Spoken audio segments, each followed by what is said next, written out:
Now, The Hunt Palmer Show. A magic beyond anything you could ever imagine. You are now listening to The Hunt Palmer Show. Brought to you by Sagrera Farms on 104.5 ESPN Baton Rouge. Locking down the middle of the day. You really think that's the best idea? Live from the Raising Cane studio. This is Hunt Palmer. It's quite a piece of work. Welcome in. Hunt Palmer coming to you from the Raising Cane studio downtown in the capital city on this Thursday. Music brought to you by Sagrera Farms. Premium Angus beef. Working towards the weekend. Got Jordan Kitchens, Cassie Spazzali back there on the ones and twos. LSU is not going to play baseball today. It is not baseball season today, but it's really close. We're 25 hours from first pitch. We'll talk a lot about LSU baseball today. LSU football had 11 former players invited to the NFL Combine. We'll talk about that. Joe Healy stopping by for what will be his weekly segment at 1:30. He, of course, is with D1 Baseball's SEC Extra Team. He's going to break down the weekend that will be in SEC baseball. Arkansas headed to Arlington to play in that Big Shriners College Baseball Classic. I want to talk a little bit about that. Got some weekend rotations announced. A little bit of a surprise at Texas, so we'll kind of hit on some of the high points with Joe about opening weekend in college baseball. Trinidad Chambliss, his case being heard in rural Mississippi currently. I listened to like 45 minutes of the hearing today, and it was humorous and enlightening and entertaining, all the while potentially productive. We'll see. I'll talk about what I heard coming up in 45 minutes. Chris Blair, voice of the Tigers, at 2:15. I'm going to try to peg LSU's opening day lineup coming up at 2:30. We'll be able to judge that pretty quickly come tomorrow, when I think they'll announce the lineup like right when we go up on the air, which it's not ideal to have LSU start right in the middle of the show for the season, but we do get the lineup while I'm on the air, so that should be a fun little thing to do. So we'll talk baseball for an hour before they throw the first pitch tomorrow, and then we'll transition to Preston and some football and maybe some basketball at the back end of the show tomorrow. But today, lots of baseball. That's where we're going to start. Let's crank it up with our opening drive. Welcome to the big league. It's time for Hunt's Opening Drive. Presented by Fabry Chevrolet GMC in St. Francisville. Jay Johnson, not generally one to reveal pitching plans. Certainly would not do that in a regional setting, but this is not a regional setting. This is opening day, opening weekend. LSU will play Friday, Saturday, Sunday, and Monday before an off day, and then another one on Wednesday. And Jay Johnson announced his starting rotation for the weekend. You probably have that information if you just hopped in the car out of a meeting or you were at lunch over the last, I guess it would be 90 minutes, and you don't have the info. Here it is. LSU will start the season tomorrow with Kason Evans on the mound. Saturday, Cooper Moore will take the baseball, and on Sunday, it will be William Schmidt. All preseason long, you saw kind of a pod of pitchers pitching on the same day, incrementally stretching things out. It was Kason Evans, it was Cooper Moore, it was Zach Cowan, it was William Schmidt, and it was Cooper Williams. And ultimately, these are the three guys that Jay Johnson settled on. Now, to be clear, you're not going to see any of the three go 104 pitches in 7 2/3 innings this weekend. This is a ramp-up phase. You're looking at 70, 75 pitches. Jay Johnson goes a little bit longer than Paul Mainieri did. I got used to Paul was kind of on a 50, 55 pitch mark with a lot of his opening day starters. Jay Johnson stretches it a little longer. Jay Johnson stretches his guys out in the preseason longer than Paul Mainieri did. He usually was on like a 2, maybe 3 inning deal in those preseason scrimmages. We saw Jay Johnson throw Cooper Williams into a 5th inning a little bit earlier in the preseason. So these guys are stretched out a little bit more, and they'll get the baseball to start these games coming up on Friday, Saturday, Sunday. I'll address that, but first, big picture here, and this is out of Jay Johnson's mouth, not mine. Jay Johnson said Cooper Williams is certainly in the discussion here. We'll see how the first 3 games go. Maybe he starts one of the midweek games next week. Maybe he starts next Friday because he hasn't looked at Indiana yet. So I think that's probably a touch of a reach. Maybe not. He knows way better than I do, but I doubt Cooper Williams starts next week unless Indiana's got 8 left-handed hitters that I don't know about. But I think that there's some truth in what he's saying about the flexibility in the starting staff early on in the season. We know that these staffs usually shake up. The national championship team had Riley Cooper in the rotation to start that season. He certainly was not a starter by the time the end of the year rolled around. Last year, Chase Shore started in the rotation. He became a closer. You see things shake up consistently. Ty Floyd wasn't in the weekend rotation to start the national championship year. Actually, Chase Shores was. So it's just there's a lot of flexibility that happens over the course of a preseason into conference play. And it's likely, in my opinion, that Jay Johnson is looking to have options because you have so little truly solidified. But you're going with three guys here that I really like for a number of different reasons. Kason Evans showed you last year that he's got the ability to be an SEC ace. He showed you that in short spurts out of the bullpen. He showed you that against Tennessee in a huge spot in a start in Game 3 of that weekend where he was sensational. Now, he was not as good against Arkansas. He was not as good against Texas A&M. Took some lumps there, but he did show you one start against an elite lineup in Tennessee where he was awesome. Got through 6 innings, was great, got strikeouts, got LSU deep into the game. That's what you're looking for. He also, I use air quotes here, started the restart of that UCLA game in Omaha that was, I think, a 10 a.m. start. And that was a really talented UCLA lineup. I'm not quite as bullish as everyone in the national media is about that team. I think they are good. I think Chalowski is going to be the first pick in the draft and has incredible physical gifts. I think they beat a terrible conference all year long in the Big Ten, and I think that they would not stack up as favorably in the SEC as they do in the Big Ten. Not to say they're a terrible team. Their competition's terrible. But Kason Evans went out there against that group and stretched and did a great job. He certainly dominated Little Rock. Now, I would expect most LSU pitchers to dominate Little Rock, but those guys got into his zone last year, and it was incredible, and he shut them down. And he won that regional for LSU on the mound after they fell down 5-1. He slammed the door, struck out 9 in a row. You know that story. But I like Kason Evans a lot. He's got a great makeup. I remember last year he told us, we were like, you pitch in these high-leverage situations, and you're a freshman, like, how do you do that mentally? And he said, well, I step off the back of the mound, and I look up right at the top of the press box area where it says Alec Box Stadium, Skip Bertman Field, and I just sit there and I take a deep breath looking at those words, and then I go back. And it has nothing to do with what it says up there. It's just that's where his eyes can go, where it's, he's still focused on the field of play, but keeping his head down, staying straight forward, and then getting up there and then throwing the pitch he needs to throw. He did not have a super fall. He did not have a super preseason. That, to me, is not necessarily indicative of how he'll throw the ball tomorrow. It's not indicative of how he'll throw the ball in the SEC opener. It's not indicative of how he'll throw the ball in the regional. This is a guy that's got tons of talent. He's got a good enough fastball. He's got a plus changeup, and they're working on that curveball, working on that curveball, working on that curveball. That's what you saw him use electrifyingly, if that's a word, against Little Rock. And I like him getting this opportunity. I think he's got a great chance to be great. Cooper Moore, as I told you yesterday in my preseason projections, I think he's going to start 10 SEC games. He throws hard enough, 93, 94. He's got a really hard, good slider. He throws a lot of strikes, as he did last year at Kansas. And this is the classic example of a guy I don't really want throwing on Fridays for LSU. I really like him on Saturdays, and I love him on Sundays. You get that mix. Like, there are some guy, like Jared Poche could have gone out there on Friday nights for 4 years, and he would have done fine. Would he have been Aaron Nola? Would he have been Alex Lang? Would he have been Paul Skeens? Would he have been Cade Anderson? I don't think so. You put him on Saturdays, most wins in the history of the program. Like, there are guys that exist in that way. And I think that Cooper Moore is that. He is a high floor starting option. And I think that he's going to be a stalwart in this rotation all year long. And then you go to the next guy.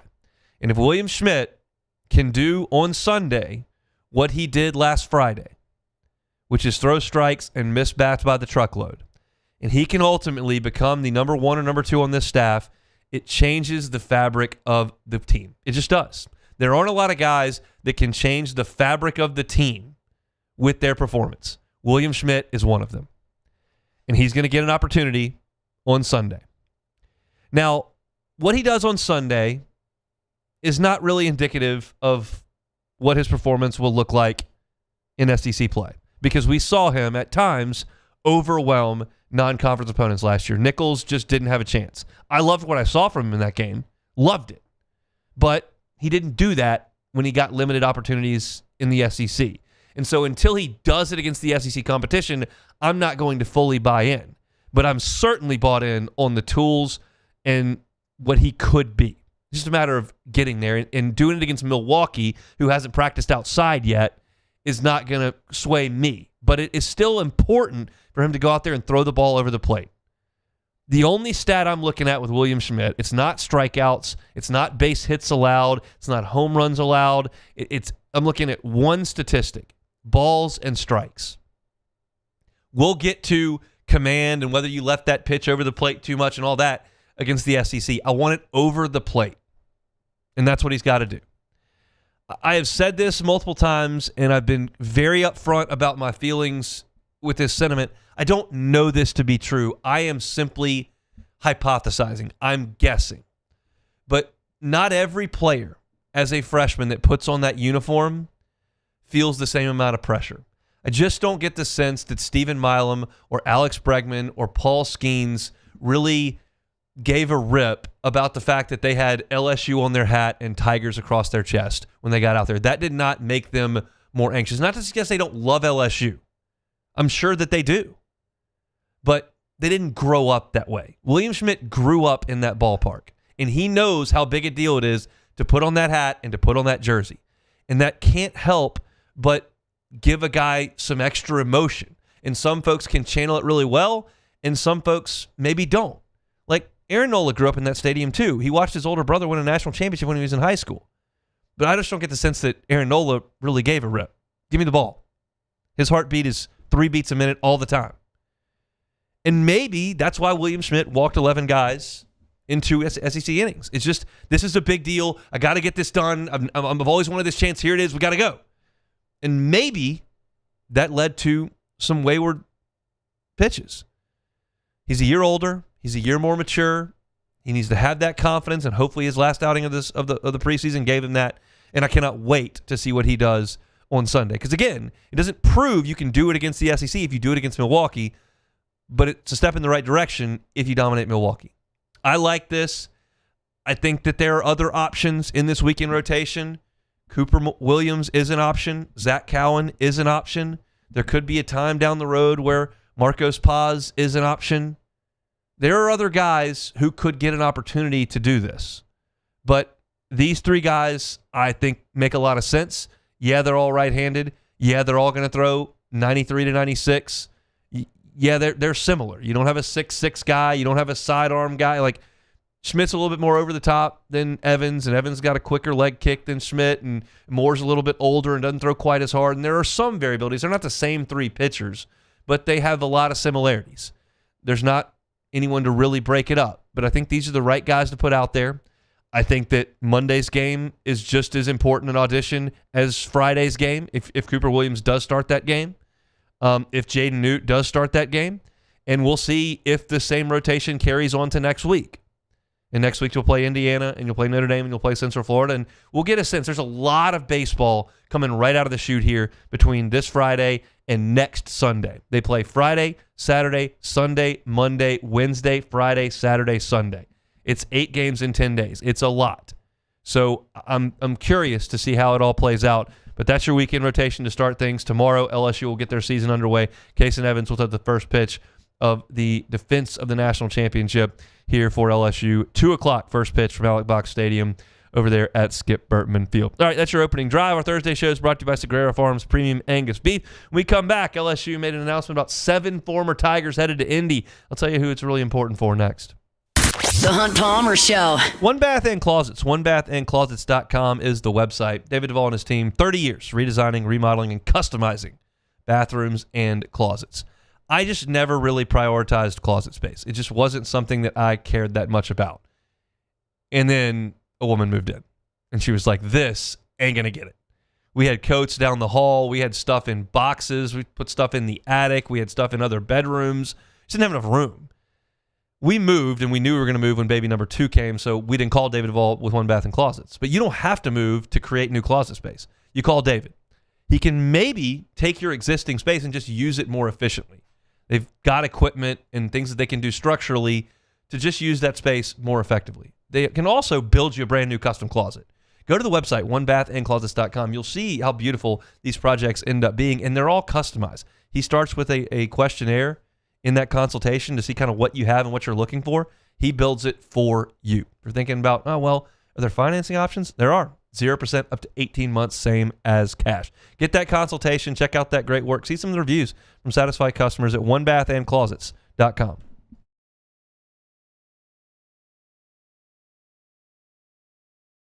At Bayou Automotive, we believe in a sales process that puts you first. We want you to experience an easy purchase with clear pricing and great service. Let Bayou Ford and Bayou Chrysler Dodge Jeep Ram be your trusted partners in finding your perfect vehicle. The crew at Bayou Automotive is going to do right by you. Make Raising Cane's the first stop for your second line. Get extra saucy with a Cane's doubloon for just $1 that scores you extra cane sauce through April 3rd with any purchase. Let the good times roll this Mardi Gras with Raising Cane's. One love.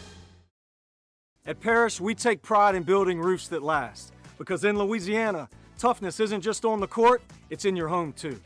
Parrish Construction and Roofing. ParrishBuilt.com.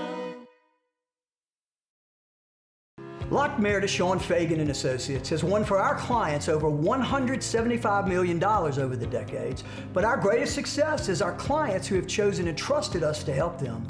Whether you hire us at all, give us a call. You've got nothing to lose.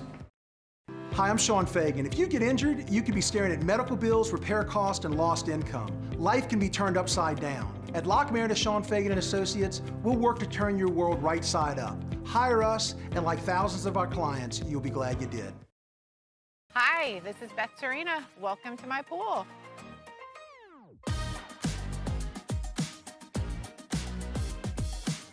The first time I saw this beautiful pool, it exceeded every expectation that I had. They were able to get everything we wanted in this pool. It is a beautiful pool. We live out here, we eat out here, we watch TV out here. This is like our living room outside. We love this pool and everything about it. When we decided to build our pool, we called a great friend who is one of the best pool builders in the country in North Louisiana, and we said, who would you choose to build a pool in Baton Rouge?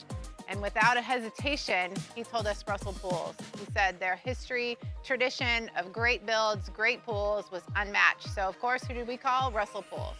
The advice I would give to anyone looking to build a pool is first call Russell Pools. They'll do an incredible job. It'll be incredibly organized, it'll be time efficient, and you will have your pool in no time.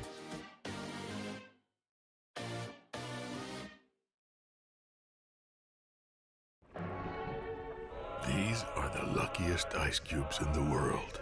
They could have been a thankless bed for an all-you-can-eat salad bar. But instead, they've been called upon to cradle and cool a crisp, refreshing Dos Equis. Looks like the lucky just got luckier. Dos Equis. Investing in a new roof doesn't have to be overwhelming. At Pelican Roofing, we offer You're listening to The Hunt Palmer Show, brought to you by Sagrera Farms.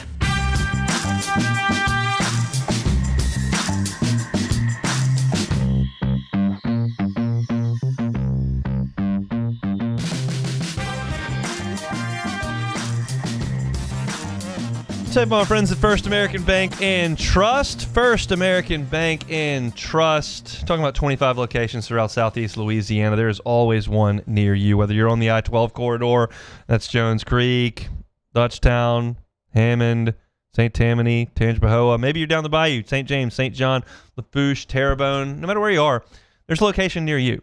And that's who you need to do business with. If you're looking for a commercial loan, they got you covered at First American Bank and Trust. If you need a personal loan for that house that you've always wanted, First American Bank and Trust. Those decisions that are being made on your loan are being made locally. Not in Atlanta, not in San Francisco, not in Chicago, here in Southeast Louisiana. They're being made by folks that you go to church with, being made by folks whose kids play on the same Little League teams as yours do. This community is very important to First American Bank and Trust, and the people that work there and have for an average of 25 years in terms of management, they're right here in your community. You're thinking, well, if it's a mom and pop shop, like, do they have what I need as a large business? They got 25 locations. They got what you need. Go by and see them anywhere throughout Southeast Louisiana. It's First American Bank and Trust. LSU made the announcement yesterday that 11 former Tigers are headed to Indianapolis for the NFL Scouting Combine. And this was not the final year that any of these players had in mind.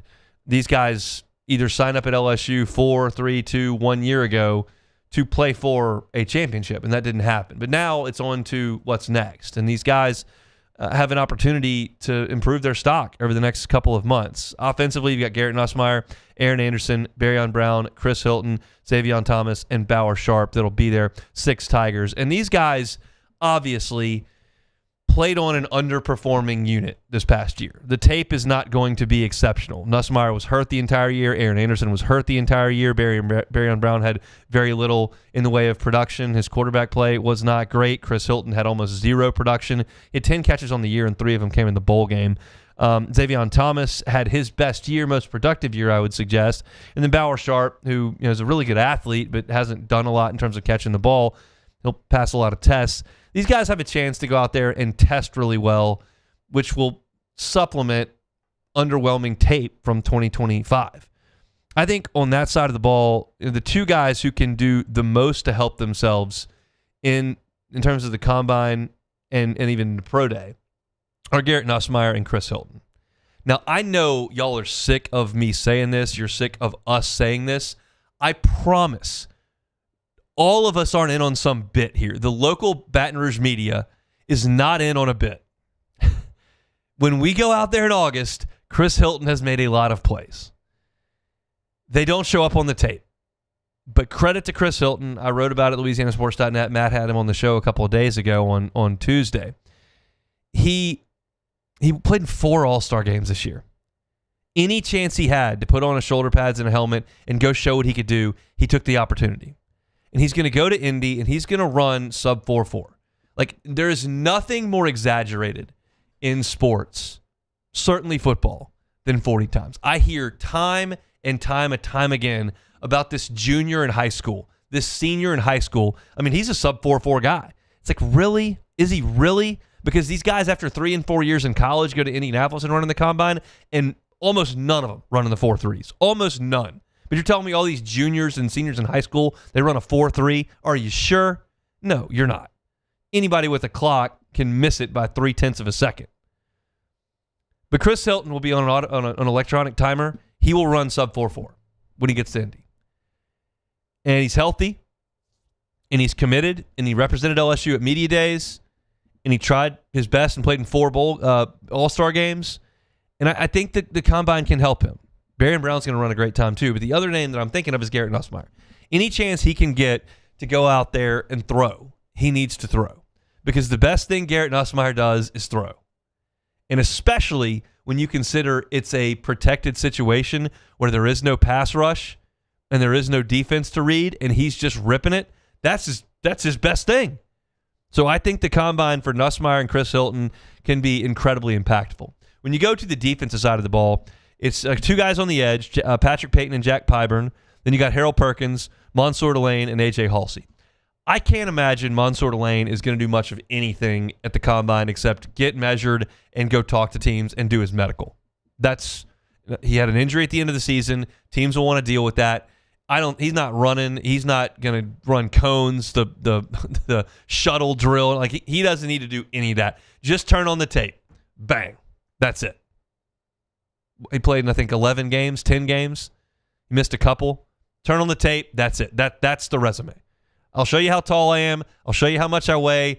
Pull on my knee. Mess with my shoulder. See what you got to do. Make me twist my ankle around a little bit. Put stuff on the whiteboard. I'm out of here. Like he's not going to do much at the combine. But I think 2 guys who could help themselves at the combine. One, Patrick Payton is going to measure really big. Like his arms are going to be super long. He's going to be really tall. It's the opposite of Diego Pavia.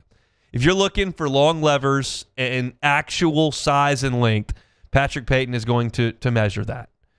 Jack Pyburn needs to prove that he can move because we know how tough he is, how strong he is, how well he tackles the point of attack, how well he sets the edge. What they want to see from him is can you bend, can you move? And the pass rush tape is not great. He didn't rush the passer really at all at Florida. Came to LSU to do that. He did a better job at LSU than he did at Florida, but it's not awesome. So anything he can do to get better at those drills. Like, I think that will help him. Obviously, Harold Perkins is going to run well. I think that's going to be important for him. I don't think he'll measure very well. Like, he's on this, for defensive players at that spot, like, he's on the short side. He just is. He's not going to measure very good. So he needs to run well, show the agility, show the quickness, and show that he's healthy. And I believe that he is. And then Halsey, like, I don't know what he's going to do. Like, his tape is really good. His production is off the charts at 3 different schools. Stepping up in competition level every single time. I don't think he's going to have too big an issue there, and he may not do a ton there. But for me, the guys who can do the most from this LSU team, Nussmeier, Hilton, Pyburn, Payton, I think could be huge. And then the question, I guess, regarding health is going to be Aaron Anderson, because his tape when he's healthy is very good from 2024, I should say. He was awesome in 2024. His speed was great. You can see him running away from those Aggie defenders on that slant route. See him beating some teams down the sideline. He obviously catches the ball very well. His production was through the roof as a third-year player. I don't know if he's healthy or not. He just wasn't all year, and it wasn't like one thing that was plaguing him. Frank Wilson got up on the podium, just like, Aaron just kind of hurts everywhere. We'll see if he's good or not. Like, Frank had really no reason to be coy when he got up there for his media availabilities. He's the interim coach, is what it is. He was pretty forthcoming. There's just not much on Aaron health-wise. He's just hurt. And so hopefully he can go to the combine, check out medically, and he's never going to be the tallest guy. Certainly very, very productive as well. But I think it's a positive for LSU to have 11 guys going to the combine. You're going to put a number of guys into the NFL draft this year, and you just always want to do that. I realize it's a different staff, but this NFL LSU thing and the coaching staff being able to recruit moving forward with a big number of guys that are in the NFL, and if you can get in the top 3 or 4 NFL players, like, that always helps your program in recruiting, because, yeah, those guys want NIL dollars. Yeah, some of them just want to play for LSU. Yeah, some of them are looking for playing time, but there's a lot of folks that show up, whether it's men's basketball, certainly baseball, and certainly football, like, that show up saying they put players in the league. And at LSU, in baseball and football, there are very few that do it better. And so I'm pulling for these guys. I know that their last season in Baton Rouge did not go as well as you would have hoped it would have gone, both individually and then certainly as a team. But they got a chance to go to Indianapolis and try to turn some heads. And so I'm hopeful those guys will do it. 11 LSU Tigers headed to the combine. They made that announcement yesterday. So a little football there for you on this Thursday. Let's transition back to baseball. Joe Healy, D1 Baseball's SEC Extra Team, will be with us next. The Hunt Palmer Show. Highland Insurance Group, HighlandIG.com is the website, HighlandIG.com. Jonathan Carver and his team, just phenomenal on the insurance front. I tell you all this all the time, but I sat down with his team right when we started this partnership, and I've done it a couple of times since then, and I know from my time in the industry how technically trained this group is. They know what they're talking about in terms of insurance. Some folks in the insurance business are just there to sell, and they'll cold call until the phone rings, and then they'll promise you that they'll save you 10%, 12%, and they'll try to make that happen. And that's one way to try to handle insurance. The way the Highland Insurance Group's going to do it is they're going to go, hey, trust us. Trust us like you trust your attorney. Trust us like you trust your accountant. Trust us to be your insurance broker, to make sure that you're covered, to make sure you're placed with the right carrier at the right price, so that, 1, your premium is reasonable, and 2, if something happens, hurricane, car accident, lawsuit, cyber attack, whatever, you're covered and the insurance springs in. That's what they do at the Highland Insurance Group. They're based here in Baton Rouge. You can check them out online at HighlandIG.com. It's the Highland Insurance Group, HighlandIG.com. At Bayou Automotive, we believe in a sales process that puts you first. We want you to experience an easy purchase with clear pricing and great service. Let Bayou Ford and Bayou Chrysler Dodge Jeep Ram be your trusted partners in finding your perfect vehicle. The crew at Bayou Automotive is going to do right by you. Transform your living space with Lacoste & Young Remodeling and take your home from outdated to outstanding. Redefine your kitchen for the ultimate culinary experience, or elevate your daily routine with a spa-worthy bathroom retreat. Our skilled team brings 3D modeling to life to ensure your vision becomes a reality. We believe luxury should be accessible and offer tailored solutions to fit your budget without compromising quality. So contact us today for a free estimate. Lacoste & Young Remodeling, providing perfect solutions for your dream home. My father, J.B. Falgu, had a vision of growth for First American Bank and the communities we serve. The bank's foundation was built on his legacy of compassion, loyalty, and dedication. Through his years of leadership, First American has prospered to heights even J.B. could not have imagined. I know my father would be extremely proud of the customer service and financial stability that First American provides to Southeast Louisiana. We continue to thrive because of the legacy of J.B. Falgu. I'm Lawyer Locke Meredith. We are honored and humbled to receive from our clients in Google, based on 5-star client reviews, the designation of our law firm is highly recommended. Whether you hire us at all, please give us a call, 272-5555. You have nothing to lose. Hi, I'm Mitchell Meredith. Injuries happen when you least expect them to, making your life more complicated. At Locke Meredith, Sean Fagan and Associates, we know this, and we strive to help each of our clients during these times. Whether you hire us at all, give us a call at 272-5555. ED, low T, or simply seeking to optimize your health and performance? Goodwood Men's Sexual Wellness offers a range of discreet services to address your specific needs. We empower men to reclaim their health and confidence. Visit yourgoodwood.com. We typically think of stress as being bad for us. At Our Lady of the Lake and LSU, we are researching how certain types of stress, such as exercise, can be good for our immune health. By studying people under extreme stress, such as athletes, astronauts, service members, and first responders, we're learning how to improve the immune health of everyone. That's the power of research. That's the impact of champions. Together, we roar. Gulf Coast Bank and Trust is giving our customers the power to bank anywhere, anytime during this challenging event.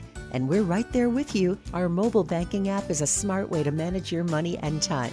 Gulf Coast Bank and Trust, the bank that cares about you.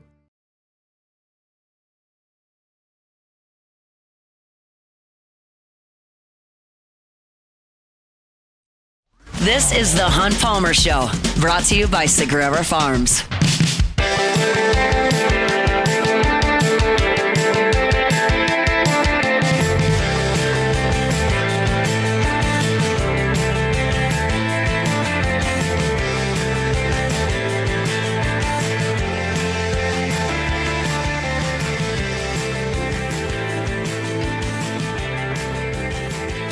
Thursday shows brought to you by Sagrera Farms, premium Angus beef every single Thursday. We'll go to our guy Joe Healy, part of the D1 Baseball SEC Extra Team Highway to Hoover podcast. Glued in to SEC Baseball, which cranks up tomorrow. It's that time, Joe. Thanks for a little bit of time on a Thursday. How are you?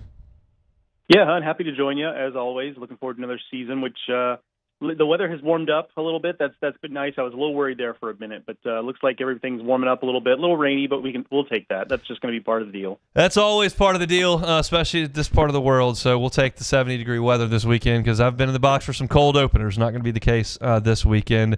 All right, let's talk a little bit about some starting pitching decisions, and then we'll get into some of the games this week. I looked over to Austin, Texas, and I expected Dylan Volantis to get the ball to open the season.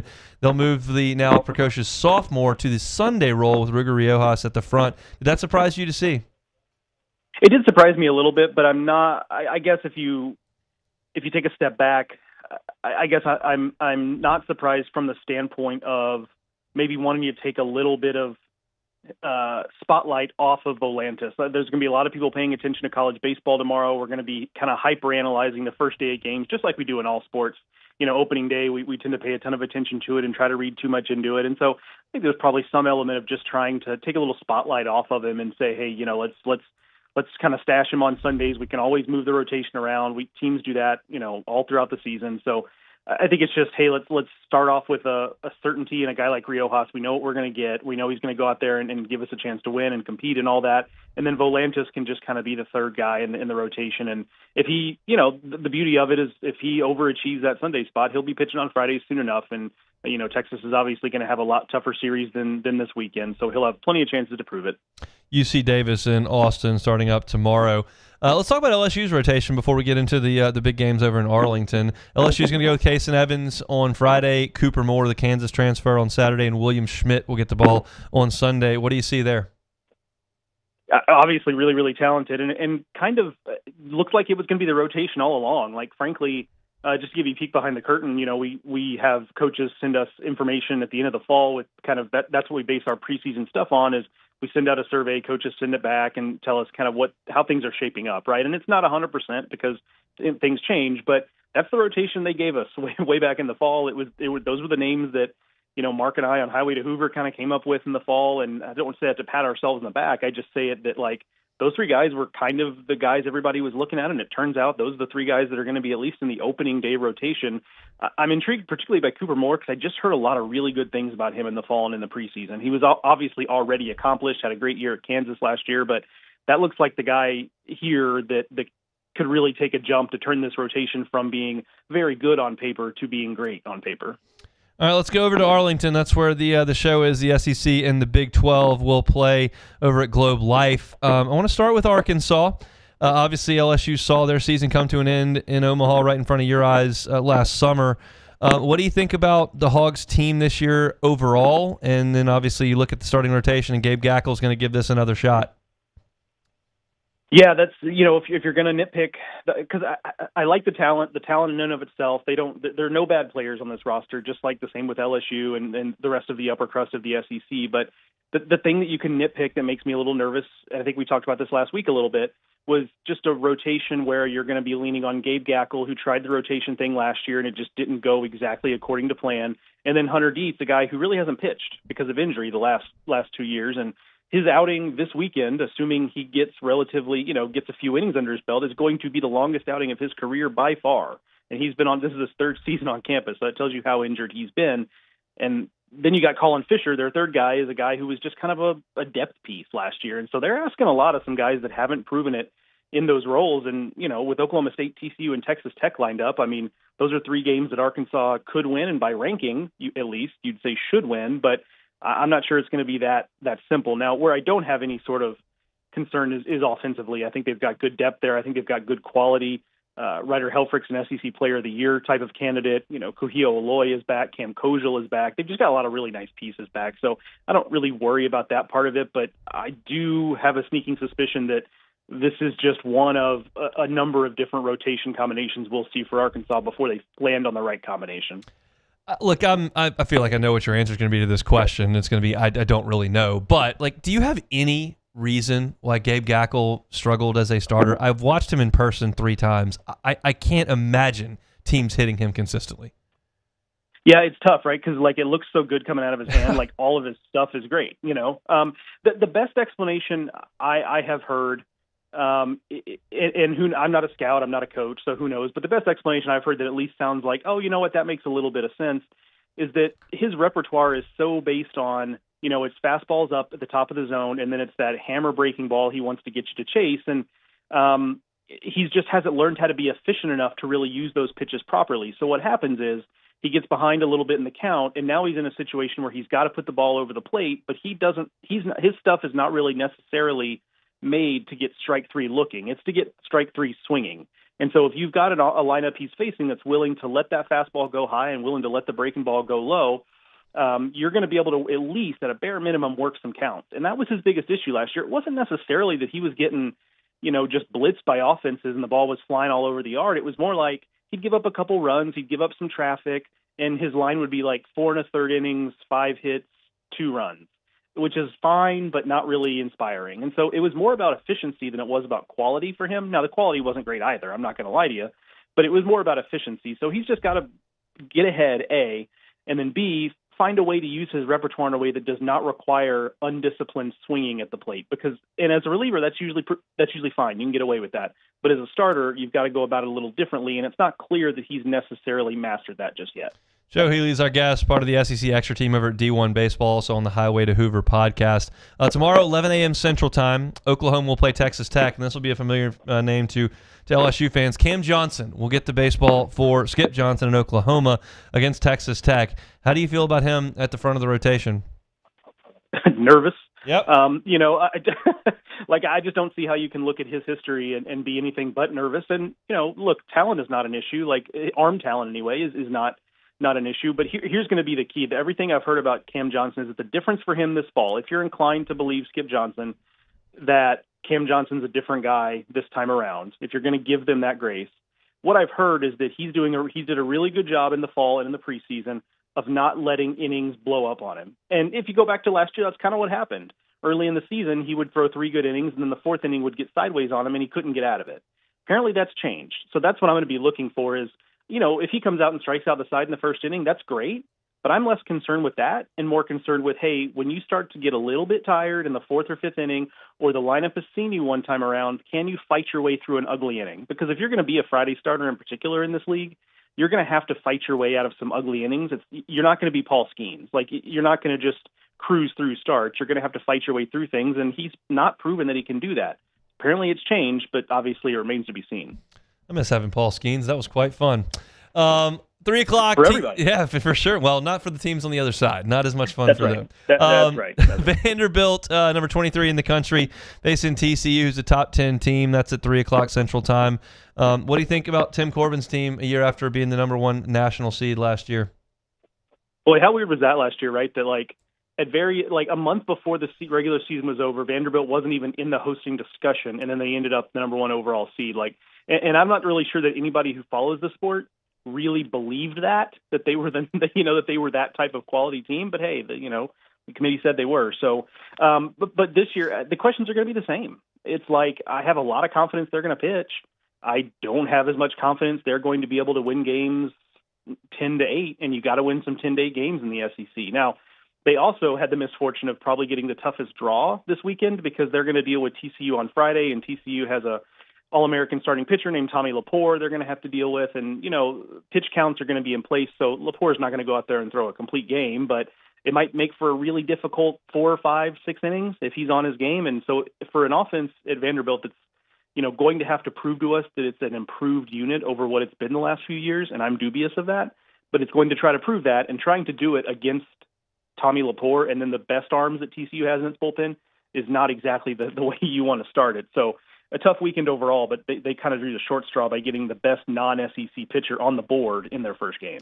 So that's the 3 teams that'll be over in Arlington. Is there another starting pitcher that you're curious to watch tomorrow who's at the front of his rotation, whether it's Hunter Elliott at Ole Miss who you know, or somebody that you don't, that's not in that high-profile tournament? Yeah, and it's pretty way off the grid, but South Carolina's got a guy named Riley Goodman who was their top recruit a couple of years ago, and then missed all of last year with Tommy John, and he's back now.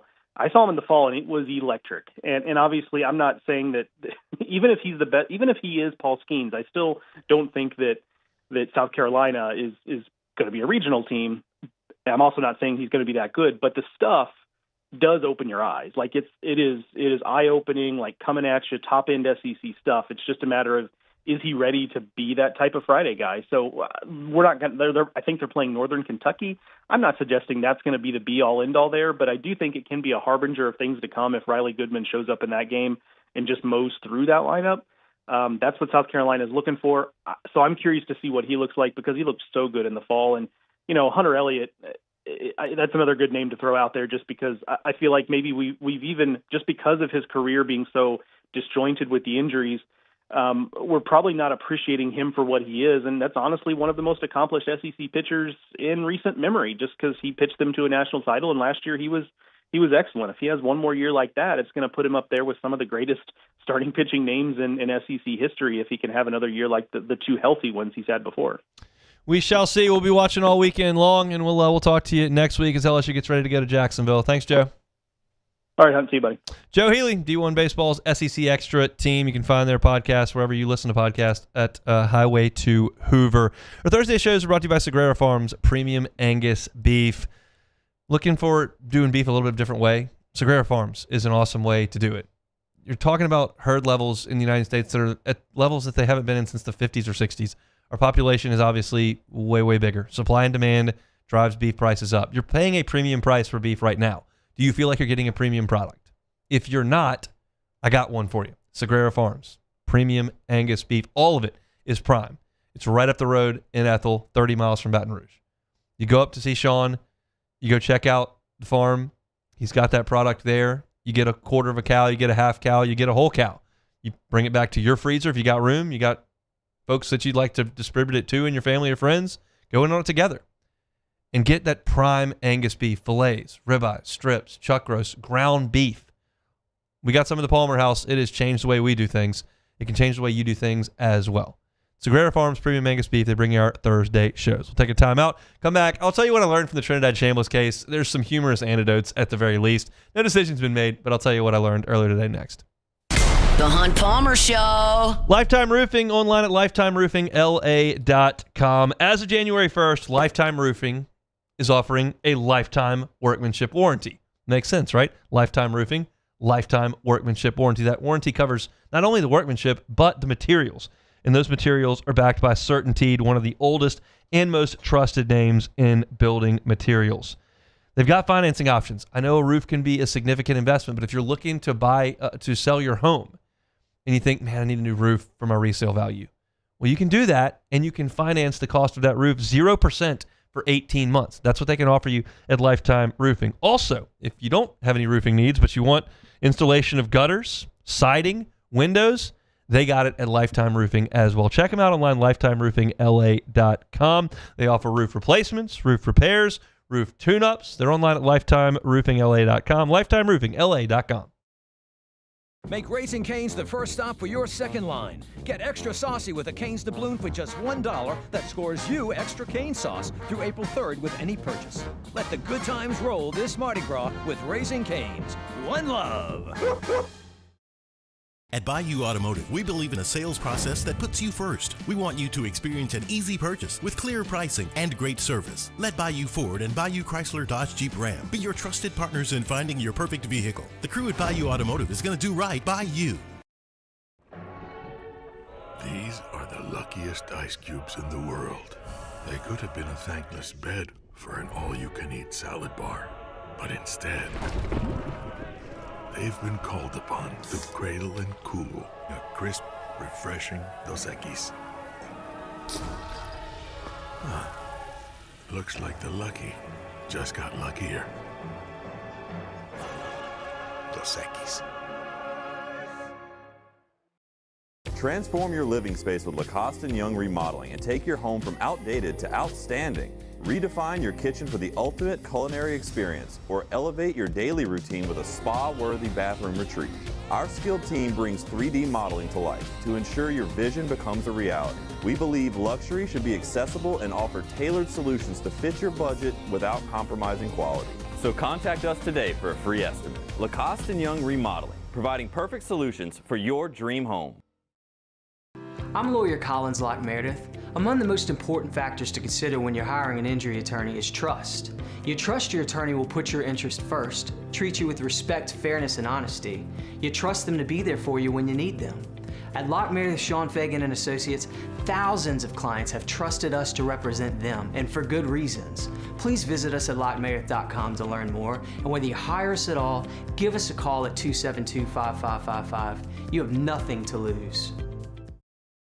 Today, we are shaping tomorrow. We are researching how extreme stress impacts the immune system, from trauma victims to athletes and even astronauts. Our work is leading the way in sepsis treatment, saving countless lives. We're unlocking the mind with music in exciting new ways. Our Lady of the Lake Health and LSU are improving the health of our state. That's the impact of champions. Imagine the impact we'll have on the future. Together, we roar. I'm Gabrielle McLeod on behalf of the Louisiana Propane Dealers. I have spent hundreds of hours preparing for scholarship competitions. That preparation paid off when I won the Fitness and Talent Awards along with the title of Miss Louisiana. The Louisiana Propane Dealers are also pretty talented and want you to be prepared for when the power goes out. Visit louisianapropane.com to find out about propane generators and other. You're listening to The Hunt Palmer Show, brought to you by Sagrera Farms.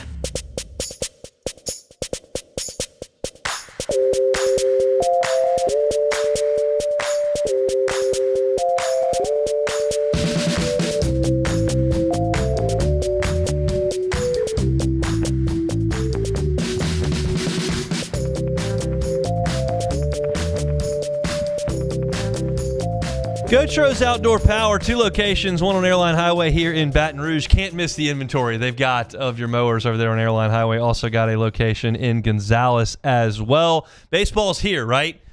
Nothing better than going to the ballpark and smelling that fresh cut grass, right? Well, you got to do that at home too. How much are you spending having somebody come to the house to mow the grass? Why don't you take that upon yourself? You can get that zero-turn mower from the folks over at Gotro's Outdoor Power. They can get you behind the wheel of a new mower for $100 a month. Those are the financing options they've got. And with that comes the customer service that you're looking for from a locally owned and operated company. They've been at this better than 2 years. Gotro family owns and operates it. You know what kind of customer service you're going to get from the folks at Gotro's Outdoor Power. You can buy from the big box store if you want, but what about the transportation of that mower? Do you have a trailer? If you don't, Gotro's can help you out with that. What if you've got an issue? Gotro's has the ability to come help you out. Bring it back. They've got a full parts department. They can make it work for you. Maybe you need delivery. They got trucks moving equipment and parts 8 hours a day throughout the state of Louisiana. Customer service is the difference with Gotro's Outdoor Power. Looking for a full inventory of those zero-turn mowers? You're looking for hustlers? They got them at Gotro's Outdoor Power. 2 locations. Got one on Airline Highway in Baton Rouge, one down in Gonzales. All right, I watched the Trinidad Chambliss hearing today for about 45 minutes, and I'll tell you, and I want to be very clear, this is not like poking fun in any way, shape, or form. This is not unexpected in any way, shape, or form, and this is very self-aware. If this was going on in the state of Louisiana, it would look exactly the same. But as I mentioned last week, you've got a potential Heisman front-runner quarterback on the University of Mississippi's football team whose hearing is being held in a rural Mississippi one-stoplight town by an Ole Miss alum. This is the equivalent of like LSU's Heisman Trophy winning quarterback having his eligibility and the preliminary injunction put in place in Donaldsonville, like down in Arnaville.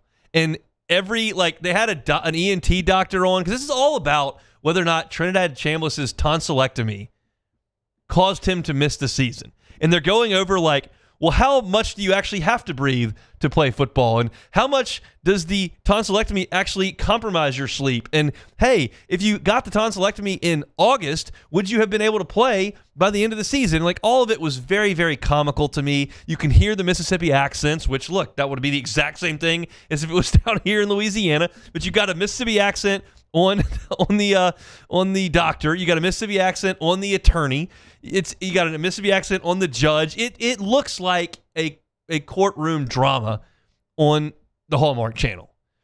And what I gathered from this is that the NCAA's case is something along these lines. Look, he was going to be the backup quarterback. He was out there practicing, and the doctor said he had some issues with ear, nose, and throat with his tonsils in early August, and y'all didn't get the surgery. And then you waited, and he wasn't playing, and then you got the surgery later. And if you would have just taken care of this previously, you would have been fine. And you could have taken care of it in August. He could have rested and recuperated for 2 weeks, and then he could have gone back out there and played in the middle of the season. This is not the reason he missed an entire year. And the Ole Miss case is, well, look, here's the deal. We have real damages that he's going to incur if he doesn't get this injunction. He's going to lose out on $5 million. Not only is he going to miss out on that, he's also going to miss out on a year of development that could help him in the NFL draft next year and improve his stock. And they were going through the names, and they said only one player has played 1 year of major college football and been a high NFL draft pick and started in a Super Bowl. It's Cam Newton. He's the only one. And he's a freak, and he's 6'6" and 250. They were just saying this, and this whole court case, which you probably think is really boring, and I think the court of law is really boring too. It's all about football. It's not like anything like technical at all. This is a football case. They're talking about Cam Newton. They got Joe Judge on there talking about how NFL teams break down draft rooms. He's obviously biased. He's got Trinidad Chambliss in his locker room. He's the quarterback coach, and as he termed it, the head coach of the offense. But they're talking about, whether or not this season was truly lost due to injury, and whether or not that lost season incurs damages.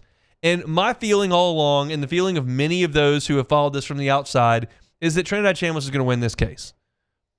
Whether you want to determine that's because the judge is an Ole Miss grad that's in Pittsboro, Mississippi, which is a town of 250 down the road from Oxford. It's been humorous. They had Trinidad Chambliss's mom on the stand.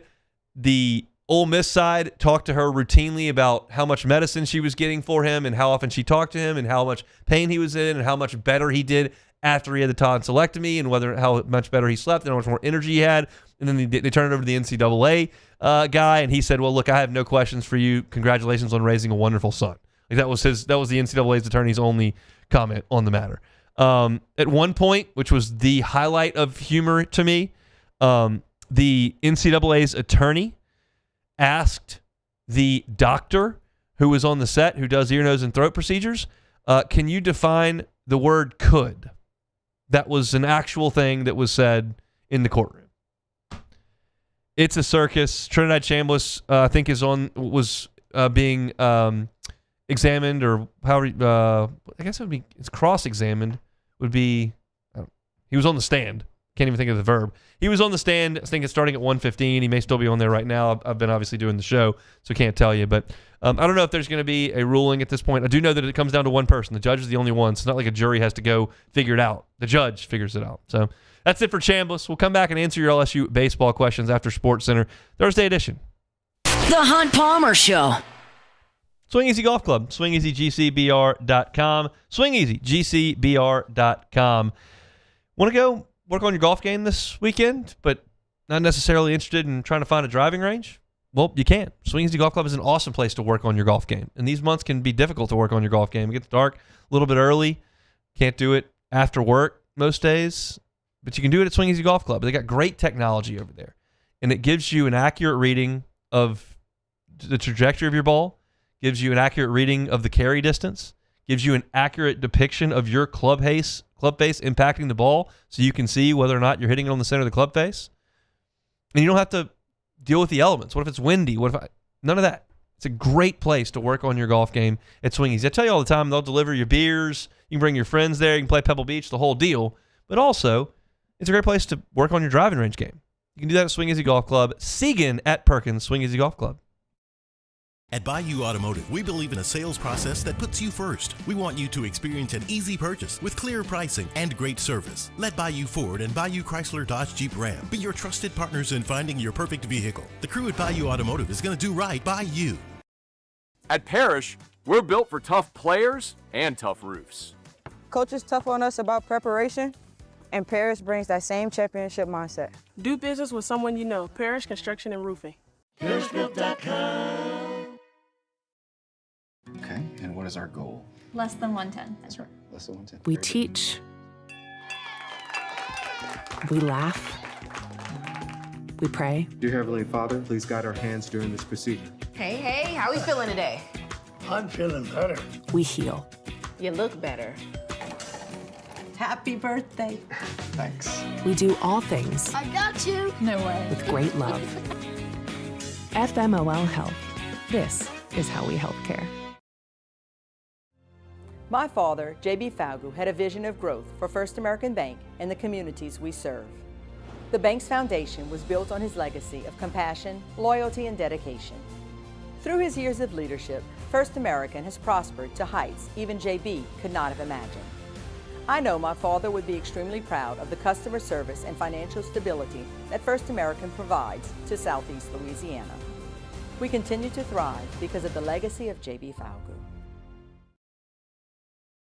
After a decade of working in private duty nursing, I know how hard it can be to find compassionate care for the ones that you love the most. So I started Decision Critical, a premier concierge nursing agency, so we can take care of you wherever you are. Our highly skilled nurses provide exceptional care from the comfort of your own home with personalized packages for short-term, long-term, or even around-the-clock care. Visit us at decisioncriticalbr.com and give us a call today to get started. When it comes to industrial construction, River Parish Contractors can do it all. Mechanical, structural, custom fabrication, specialized welding, and turnaround services. Strategically located in between Baton Rouge and New Orleans, we have the local team with the experience and commitment to safety to manage the most complex industrial projects. Period. Here's the deal. Partnering with us means your project is delivered on time, on budget, and most important, safely. River Parish Contractors, let's get building.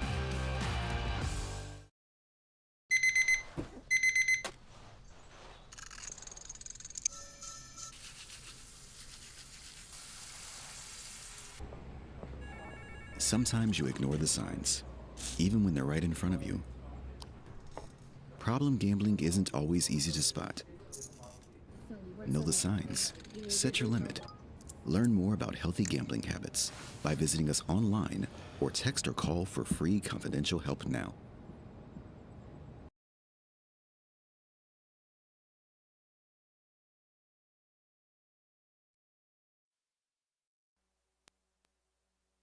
This is SportsCenter.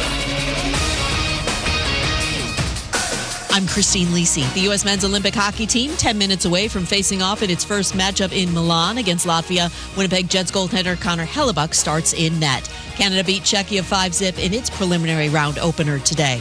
NBA, Lakers will be without Luka Doncic a fourth straight game tonight against the Mavericks due to a strained hamstring. After missing the last game with left foot arthritis, LeBron James returns for L.A. ESPN NBA reporter Dave McMenamin. This Lakers group had kind of built some momentum before this Luka Doncic injury, and they're hoping they can go into the All-Star break on a high note by getting a win against the Mavericks. LeBron will be at the All-Star game. He hasn't played as much in recent years. I would expect him to be playing, certainly unless something happens tonight against Dallas. Recently acquired Jazz forward Jaren Jackson Jr. will have season-ending surgery to remove a growth in his left knee. Is expected to be cleared well ahead of training camp. Major League Baseball owners approved a rule intended to cut down on pitch tipping. First and third base coaches will have to remain in their respective boxes until a pitch is thrown. Hey, it's Evan Cohen coming up Friday. I know it's Valentine's Day weekend, but I'll tell you which teams need to break up with their QBs this offseason. It's Unsportsmanlike, 6 a.m. Eastern, right here on ESPN Radio, ESPN2, and ESPNU.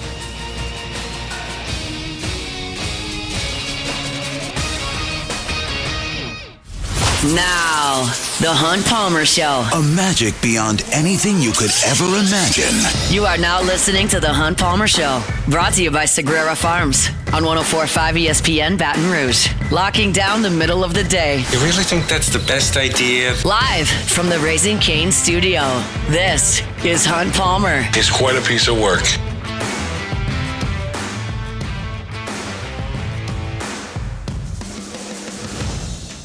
Hour 2, Thursday edition of the Hunt Palmer Show, brought to you by Sagrera Farms, Premium Angus Beef. Chris Blair, voice of the Tigers, will be along in 15 minutes. Missed it earlier. LSU's starting rotation has been announced. It'll be Case and Evans on Friday. It'll be Cooper Moore on Saturday. It'll be William Schmidt on Sunday. I broke that down at the top of the show. Also had a little bit of LSU football talk there. And we chatted with Joe Healy about the SEC weekend to come. So if you missed any of the first hour, you can always catch it on demand wherever you find your sound. You can search Hunt Palmer Show. Always appreciate it if you like, subscribe, rate, review. That gives us big help. If you're watching on YouTube right now and you want to throw us a like on this stream, we appreciate that as well. Always helps us. I was scrolling through the Trinidad Chandler stuff. I did not realize Ross Dellinger reported earlier, and this is not related to the hearing, which is a legal injunction that is trying to be filed against the NCAA, but Ole Miss did appeal Trinidad Chambliss's denied waiver request, and the NCAA denied it again. So this is going to fall in the court system as we figured, and it is right now. So, again, I still think Trinidad Chambliss is going to be the quarterback for Ole Miss, but that remains to be seen. A judge in Mississippi is going to have to rule that at this point. So keep you posted if we hear anything, and we may talk about it later on in the show. I'm going to try to predict LSU's opening day lineup in 30 minutes. I don't know if I've ever tried to do this before on the air. I went through it earlier today. I feel pretty good about my lineup against a right-handed pitcher, which is probably what LSU sees tomorrow. Milwaukee's got the reigning conference pitcher of the year on their team, and he's right-handed. So I think they'll see a right-hander tomorrow. But the left-handed lineup I really struggled with because the left-handed pitcher presents problems for some LSU's best hitters. The question is, how far do you drop them in the lineup, if any, to get more right-handed bats up towards the top? I'm not sure. We'll see. I'll get to that in 25 minutes. We'll get to Chris Blair in 10. I had an open segment today, and it's this one, and I was just going to do a little bit of a Q&A with LSU baseball. Opened it up on Twitter, opened it up in the Bayou Ford chat. First one that came in on Twitter was, how much bunting and hitting and running do you think you'll see from this LSU team this year? You know, that's hard to tell. they're not going to be a bunt-heavy team. I can promise you that. They're not going to look anything like Kentucky. That's just not how Jay Johnson's going to operate, and I don't think he should operate that way. They also, in that way, don't have a Michael Braswell in the lineup who just bunted a lot. They don't have an Alex Milazzo in the lineup who just bunted a lot. Those guys were not powerful hitters. They hit a lot of ground balls. They were not great runners. They were bad. They were double play risks because they hit the ball on the ground a lot and they don't run great. So those guys, it made sense sometimes, depending on the situation, to get a bunt down, and they did, and they did pretty well with it. When I look at this lineup, I mean, you're not asking a lot of these dudes to sack bunt. Like the power guys, I'm not bunting with Jake Brown, Zach York, Cade Arambidi, Trent Caraway. Like these guys aren't bunting. I'm certainly not bunting my best hitters, Curiel, Milam, Brown. I mean, maybe Stanfield is asked to bunt a little bit. He is also a double play risk. Despite how well he runs, he hits a ton of ground balls, and he hits a lot of them pretty hard. That makes him a double play risk.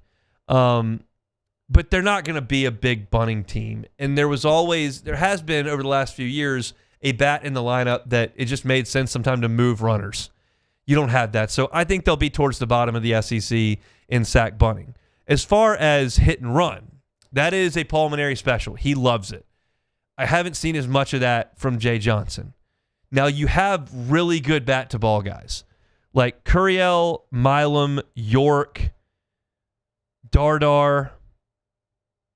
That's 4, and Stanfield. That's 5 guys that don't strike out a lot, that can put the bat on the ball, and some of them are really comfortable going the other way. Like Curiel is a great hit and run guy. He's got no problem guiding the ball through a hole, and I don't think you're compromising a power bat to ask him to do that. I don't want to hit and run with Jared Jones. I don't, because he hits the ball in the air a lot, and I don't want him thinking, hey, you got to drive this ball on the ground the other way. But with some of those other guys, you can. So depending on the matchup, depending on the pitcher that you're seeing and where you are in the game, I like to hit and run. I'm a classic baseball guy. I think there are times where it's time to bunt. I think there are times where hit and run is a great option. I also am with the times, and I understand personnel, and I know that when you've got guys that can hit doubles and home runs, you need to hit a lot of doubles and home runs. And I think LSU's got a lot of guys. They're going to hit a lot of doubles and a lot of home runs. So to answer that question, not very much sacrifice bunting, not very much hit and running, but you have guys who are options to do hit and run if that's something you're interested in. So that was from Twitter. We also got one on the Bayou Ford chat, and if you're in the Bayou Ford chat right now and want to keep firing baseball questions away, I'm happy to answer them. Who's the best freshman arm to make an impact on this team? So there aren't a lot of them. You've got 3, basically. You've got Marcos Paz, you've got Reagan Ricken, and you've got Zion Theophilus. I can tell you about all 3 of them, and then I'll give you my answer. I saw Ricken and Theophilus in the last scrimmage I went to Saturday of last week. Ricken is a really good athlete. He's 6'5". He was a high school quarterback. He looks like, when you watch him pitch, he looks like a starting pitcher. He's got smooth mechanics. He's tall. He's got 3 pitches. He throws a lot of strikes. He moves well off the mound. It's not max effort. He looks like a starting pitcher. He will not be a starting pitcher on this team, in my opinion. But I think he profiles really nicely moving forward. They were excited to get him through the draft from out in California. You look at Theophilus, who I saw, he profiles as a reliever. He works out of the stretch. He's max effort. I saw him talking a little bit, not necessarily to his teammate, but he struck either Curiel or Brown out. And he fist pumped and was fired up. And it just kind of the way he carried himself, the way he was max effort, the way he was out of the stretch, he looked like a bullpen guy to me. And there are bullpen innings to be had all over the place on this team. I don't know how far up the list he is to get them, but they like him a lot. He's from the Midwest in Cincinnati, and he's the guy that profiles as a reliever on this team. He, to me, based on some insignificant things like where he's from and then wind up, because Trent Bittmeyer, if you remember him, was from Pennsylvania, and he was just purely a reliever, and he worked out of the stretch and kind of had some fire to him. Theophilus is kind of like that, but he's more talented. He throws significantly harder. Bittmeyer was, from this day and age, a soft tossing pitcher. It's not a great comp, but like Midwest guys, bullpen profile, tough, physical, that type of guy. That's kind of what I see from a freshman, Theophilus. And then you got Paz. I saw 2 freshmen on this team the first day I went out there to practice in the fall, and I went, oh, okay. It was Marcos Paz and Omar Cerna. They're both from South Texas, and they're both just don't look like freshmen. Cerna weighs 240-something pounds at catcher, and Paz, sometimes you see pitchers that show up and they're just skinny. Like William Schmidt was skinny last year. He was a skinny kid. Threw hard, wiry, projectable, but skinny. Marcos Paz, not skinny. Legs, strong, physical. He throws really hard. And he's the answer to this question, big-time freshman arm on this team. He, we're told, is up to 97. They turned the radar gun off, so we haven't seen anybody's miles per hour in since the first 2 scrimmages. But he throws really hard. He would have been drafted if not for higher, if not for Tommy John as a junior. And you're going to see him in increments early on. They're not going to send him out there for 3 innings in his first outing. It's probably going to be when they're up 9 in the 8th. 3 outs. Go get him. And you'll see the big dog eat. He will be humming it. And I haven't gotten a great look at his breaking stuff yet. I will. I haven't yet. But the heater's real. And the body and the projectability is real. The interest from pro scouts is real. And the talent is undeniable. And I absolutely can see a world where he works himself into a bullpen role. Now, to be clear, I'm not making a direct parallel, but you'll know where I'm going here when I tell you this. I think big, physical, hard-throwing freshman that eases into a role. There is no better example of that than Zach Hess in 2017. He was a freshman. He was big. He threw 96, and they unleashed him in the postseason, and he was unhittable. That's the profile for Paz. Now, I think Paz actually profiles better as a starter in his time. Hess never really made that adjustment. He wasn't a disaster as a weekend starter. He just wasn't as good as he was as a closer. And I think Paz eventually transitions and becomes a really good starter. But if you told me Marcos Paz May 1st was like an 8th inning bullet, I would absolutely believe that. Absolutely. Kason Evans took that reign really early, obviously. And I could see Paz doing that. He is absolutely the freshman arm that I have the highest hopes for on this team. It's just not going to happen immediately. It's going to take a little bit of time for him to ease into that. Let me see if I've got another one or two before we get to Chris Blair rolling through the Bayou Ford chat. Some sarcastic questions. Okay, I don't think there's anything more. If you're in the Bayou Ford chat and you want to jump in real quick here before we get to Chris Blair, do so now. But I think we will now move on to the voice of the Tigers. He's been on the call for basketball. We'll be on Saturday as well. We'll talk some baseball with Chris too. It's voice of the Tigers, Chris Blair, coming up next on the Hunt Palmer Show. The Hunt Palmer Show. Fabry Chevrolet GMC. Fabry Chevrolet GMC. It's online at fabrychevrolet.com. I've been telling you all month because it's important. If you need a new truck, your lease is up, yours is struggling, or it's just time that you make the move to a truck, Fabry Chevrolet GMC is where you need to be. Now, every car that's online is on the lot. Every car that's on the lot is online. It's fabrychevrolet.com. But if you're looking for a Chevy Silverado, one of the best trucks in the game, up to $11,000 off MSRP and 1.9 APR financing. If you're looking for a GMC Sierra, another phenomenal truck, up to $13,000 off MSRP, 0.0 APR financing. Incredible deals, 5 figures off MSRP at Fabry Chevrolet GMC. And you know you're going to have a pleasant buying experience because the Fabry family has been giving that to Baton Rouge for 35 years. So check out the inventory. You can see some of those great deals. Check out what you might be behind the wheel of next at Fabry Chevrolet GMC, online at fabrychevrolet.com. At Hood Dental Care, giving back and spreading smiles is what we love most. This Valentine's Day, we're inviting you to help us change someone's life with our Valentine's Day Smile Giveaway. Do you know someone who deserves a smile makeover? Nominate them today. Just visit the Hood Dental Care Facebook page and fill out the entry form. Submissions are open now through February 13th. One special winner will be chosen and announced on Valentine's Day. It's the Hood Dental Care Valentine's Day Smile Giveaway. Good luck! After a decade of working in private duty nursing, I know how hard it can be to find compassionate care for the ones that you love the most. So I started Decision Critical, a premier concierge nursing agency, so we can take care of you wherever you are. Our highly skilled nurses provide exceptional care from the comfort of your own home with personalized packages for short-term, long-term, or even around-the-clock care. Visit us at decisioncriticalbr.com and give us a call today to get started. Hi, I'm Mitchell Meredith. At Locke Meredith, Sean Fagan and Associates, we know each case and client are unique and that no two cases are the same. But one thing remains constant, and that is our passion to help our clients. After an accident, we know your life has changed, which is why we passionately fight to make you and your family whole. Remember, whether you hire us at all, give us a call at 272-5555. We're here to serve you. Looking for cleaner energy? Propane is energy for everyone. And when you're cooking with clean, affordable propane, you're cooking with gas. In the wintertime, nothing heats a home like Louisiana propane.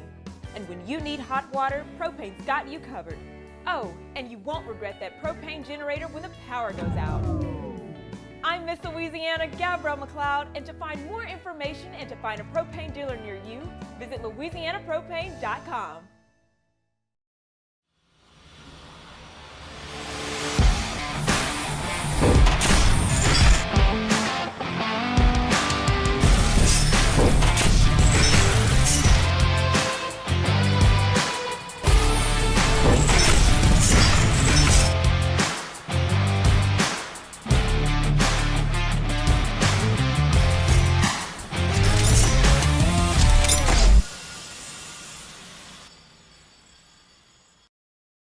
Most roofers just replace your shingles. At Pelican, we diagnose your roof, digging deep down to find the root cause of your roof symptoms. Now cough for me? Good. We don't ignore your roof's issues, we address them. Let's just take care of this right here. Helping your roof to become the best version of itself. Interesting that you would say that. How does that make you feel? You're listening to The Hunt Palmer Show, brought to you by Sagrera Farms.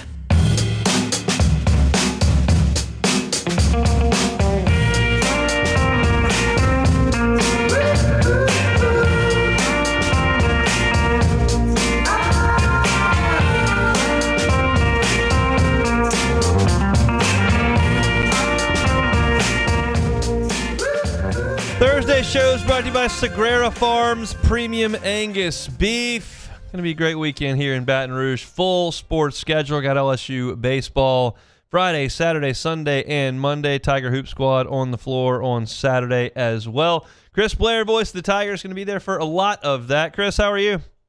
I'm great, man. It's a wonderful time of the year. You said it best, man. You get all this stuff converging at once. Busy, but awfully exciting, and I'm like every other Tiger fan on the planet, man. I am ready to see the reigning national champs open up this season. Plenty of us are. What's your schedule look like this weekend? Where are you going to be? I'm going to be in Knoxville, Tennessee, starting tomorrow afternoon. And due to the Mardi Gras holiday and campus being closed, obviously, and a quick turnaround, I'm going to miss opening weekend. I'll be watching and listening of the action at the box. But we're actually, as a team, the basketball team's leaving for Knoxville on Friday. Obviously, we play there Saturday evening around 5 o'clock and hang around Knoxville, get up on Sunday, and fly straight to Austin. So this is one of those unique trips where we're leaving Baton Rouge, and we won't be back until late Tuesday night, early Wednesday morning. I didn't realize that. Interesting. All right, well, that's where the basketball team will be. All right, well, let's talk about that basketball squad here. Just defensively, as we talked about last week, not a lot of answers. I realize Arkansas is really good. What did the Hogs look like up close and personal last week for the second time? You know, it's funny you say that in that way, up close and personal. In the first meeting, the SEC now has allowed schools to move us all over the arena. And thankfully, the folks here at LSU keep us on the floor. But at Arkansas, we were up in the crowd, and you're a good ways away from the floor. And again, LSU played great. I mean, they had a lead at the half. had their chances late. Obviously, Darius Acuff scored 31, 24 in the second half, took over, went 10 of 11 from the field, and they lost by 4. Being up and close on the floor earlier this week, that's a talented team. Athletic, long, they just run at a high level. And to me, the difference in the game was the ability for them to go downhill at will and the inability for LSU to keep them out of the paint. And once they get to the paint, I mean, again, whether it's Brazil, whether it's Ewing, whether it's Acuff or Thomas, those guys know how to finish, and they did. I think there were 25 or 26 layups in the game. I counted 11 dunks. I could have been off. And they had 10 blocks. So I think defensively LSU couldn't stay in front of them, allowed them to get to the rim, get to the free throw line. Three-pointers really wasn't that big a factor in the game for either team. LSU really struggled. And then I think on the defensive end, that link just, really bothered LSU. I mean, like I said, 10 blocks in the game, even though you had a boatload of offensive rebounds, there were a number of times where you didn't get a shot off. You either had it stripped on your way back up or you had it blocked. And, I mean, it's just so difficult to create offense. I mean, one, you've got your point guard out, and now Max McKinnon was injured, and we know about Jalen Reed. You're banged up. But when you just can't make threes, which LSU hasn't at all, it just becomes really difficult to score, no? No, absolutely. I mean, when you look at some of the games where they've played well, and what I mean by that is well enough to win, and you look at the differential, and you and I have talked about it, I guess, now for 3 weeks. You look at the differential in three-point shooting. I mean, the first meeting, they lose by 4 to Arkansas, but Arkansas made 21 more points from three-point land. In the beatdown from Mississippi State, they outscored you 15 points on the three-point line. The story kind of remains the same. I think LSU needs to have 45 to 50 to 55 points in the paint, and they got to have 8 to 9 made three-pointers. I think that is the comfort spot for them to be able to win games. And when you look at some of the games where they were in it, I think the three-point shooting is the difference maker. And frankly, against Arkansas, when you've got Mike Nwoko, who averages roughly 14 points a game on the year, right around 11 points a game in the SEC, you got Max McKinnon, who had 14 straight double-figure scoring games and was averaging right around 16, 17 points a game in league play. When they combine for a total of 5 points, that's just, you're not going to be able to score enough points to beat them. Math doesn't work in that sense for sure. Let's transition over to baseball. Jay Johnson gave out 3 starting pitchers. Look at Jay being very, very informative in his press conference. We know that probably won't carry over to the postseason, but we'll take it now. He's got Kason Evans on Friday, Cooper Moore on Saturday, and William Schmidt on Sunday. You've seen 2 of those guys for the entirety of their freshman seasons. We'll start with Kason Evans. What do you expect from him tomorrow? Yeah, I mean, I was over at the box today getting things ready equipment-wise and setting up everything else, and was monitoring the press conference, and I then had to double-check, make sure it wasn't a parody account. I thought, wait a minute, he gave us all 3 names on Thursday? But, yeah, with Kason Evans, I went back and watched some of the games down the stretch last year just to get a little more familiar with the guys returning. And, you and I talked about it last week. I think everybody's excited about the transformation from what we saw last year, which was fantastic, to what he'll be like this year. And man, some of those games, I mean, big moments. I mean, I think back to the regional when LSU was on the ropes, and they had a chance to with bases loaded, and Evans is on the mound, and he just mows them down. There were a couple of innings in Omaha, a couple of times in Omaha where he retired the side by strikeout. I think he is, when you look around, in this league, you got to have the prototypical Friday night SEC guy. I have no reason whatsoever to think that Kason Evans not only is a prototypical SEC Game 1 guy, he's going to be one of the best in the league. I'm hoping to see a lot of that, and so hoping it starts tomorrow. William Schmidt is very, very interesting, and I've been on record saying I think his development is as important to the ceiling of LSU's team as really anybody on the roster. He'll get a chance on Sunday. You saw him good last year. You saw him struggle last year. What did you notice? Yeah, I mean, I think it was a freshman. Again, I know he was highly touted, and for good reason, because of his career in high school, and that's why a lot of people were surprised he didn't go on into professional baseball. And I think a lot of Tiger fans, and I certainly know the coaching staff, are glad that he wanted the college experience. And I think when you saw those moments late in the season when he really went toe-to-toe with some really good hitters, you're like, yeah, that's what we're going to get. Now you're just looking for the consistency.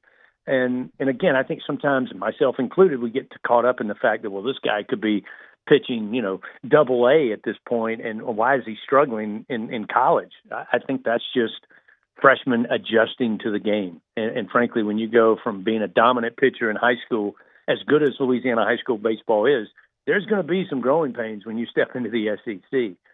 But all the tools are there. I mean, I've talked to a number of guys, Ben McDonald, obviously Doug Thompson, guys who have pitched in this league. All the attributes are there.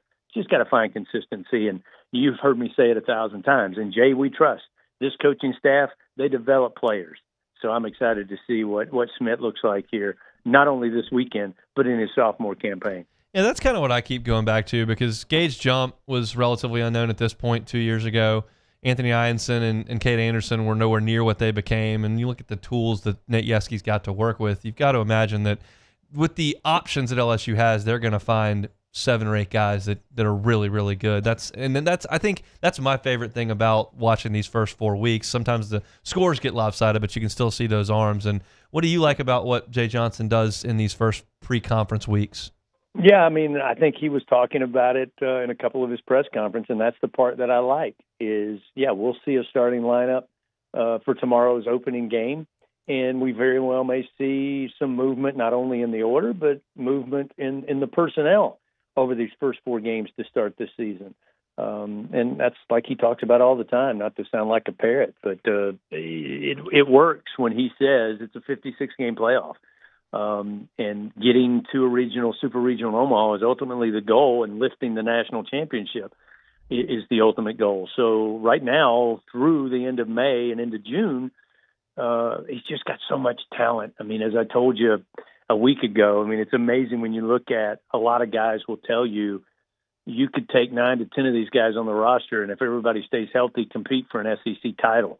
You got another 9, 10, 11 guys that are going to be role players that will play a lot that could probably compete for the middle part of the SEC, if not higher. So I expect to see a lot of changes. I mean, obviously there's going to be some question marks. How solidified is third base? How solidified is first base? How solidified is second base? You mentioned it last week. I think we're pretty good in the outfield with those 3. But I expect to see a couple of those guys get a day off from time to time. There's going to be a lot of tinkering, a lot of levers pulled, a lot of buttons pushed, but you can't argue with the results over the last 4 seasons. You sure can't. It's a pair of national championships. They'll try to add another one. It's a long way to Omaha from here, but it's excited to get started tomorrow. Y'all travel safe up to Knoxville and to Austin, and we'll talk next week. You got it, my man.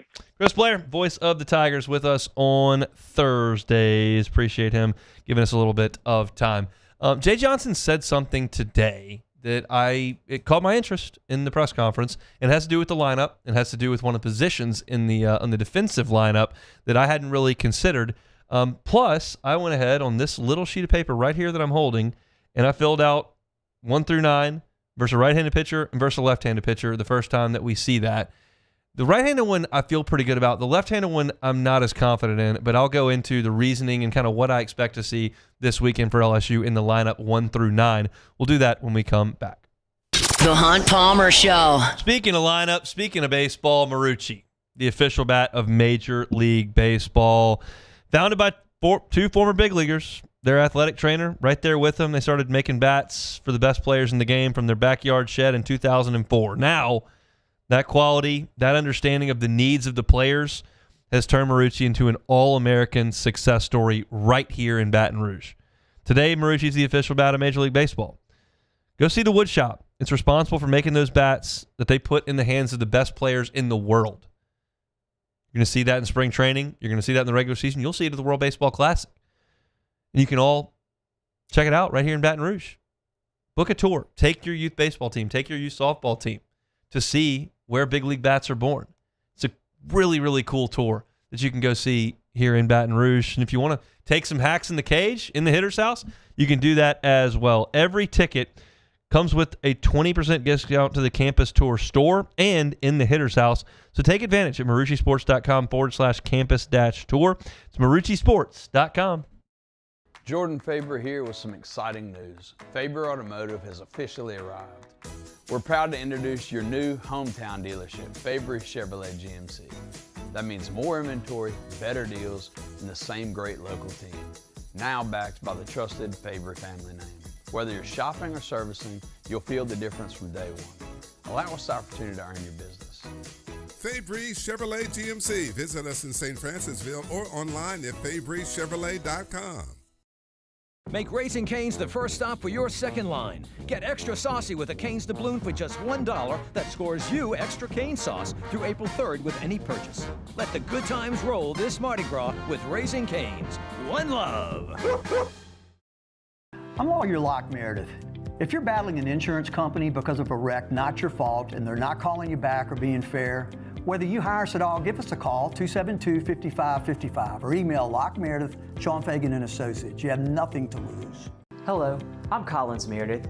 If you've been injured on the job, you likely have a workers' compensation claim, but you may also have a tort claim which opens up significant recovery rights not normally available for a work injury. If this is you, call us or come see us at Locke Meredith, Sean Fagan and Associates.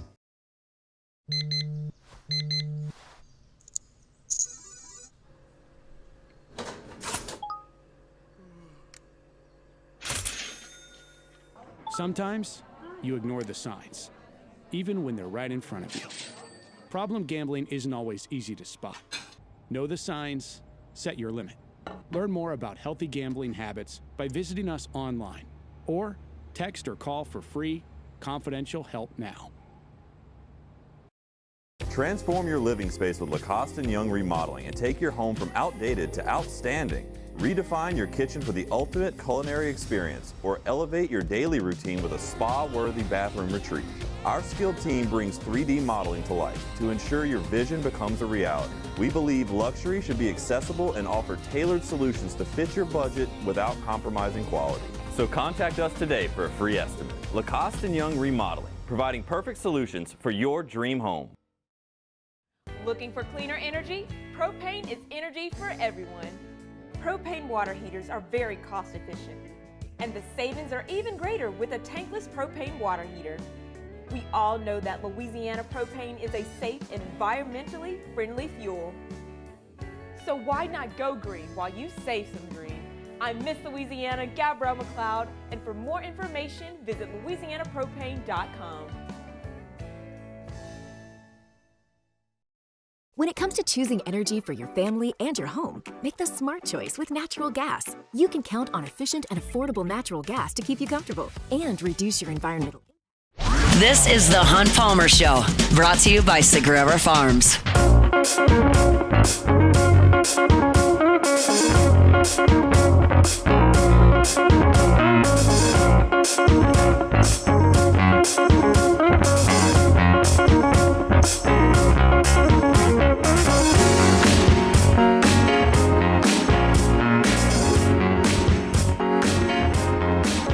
All right.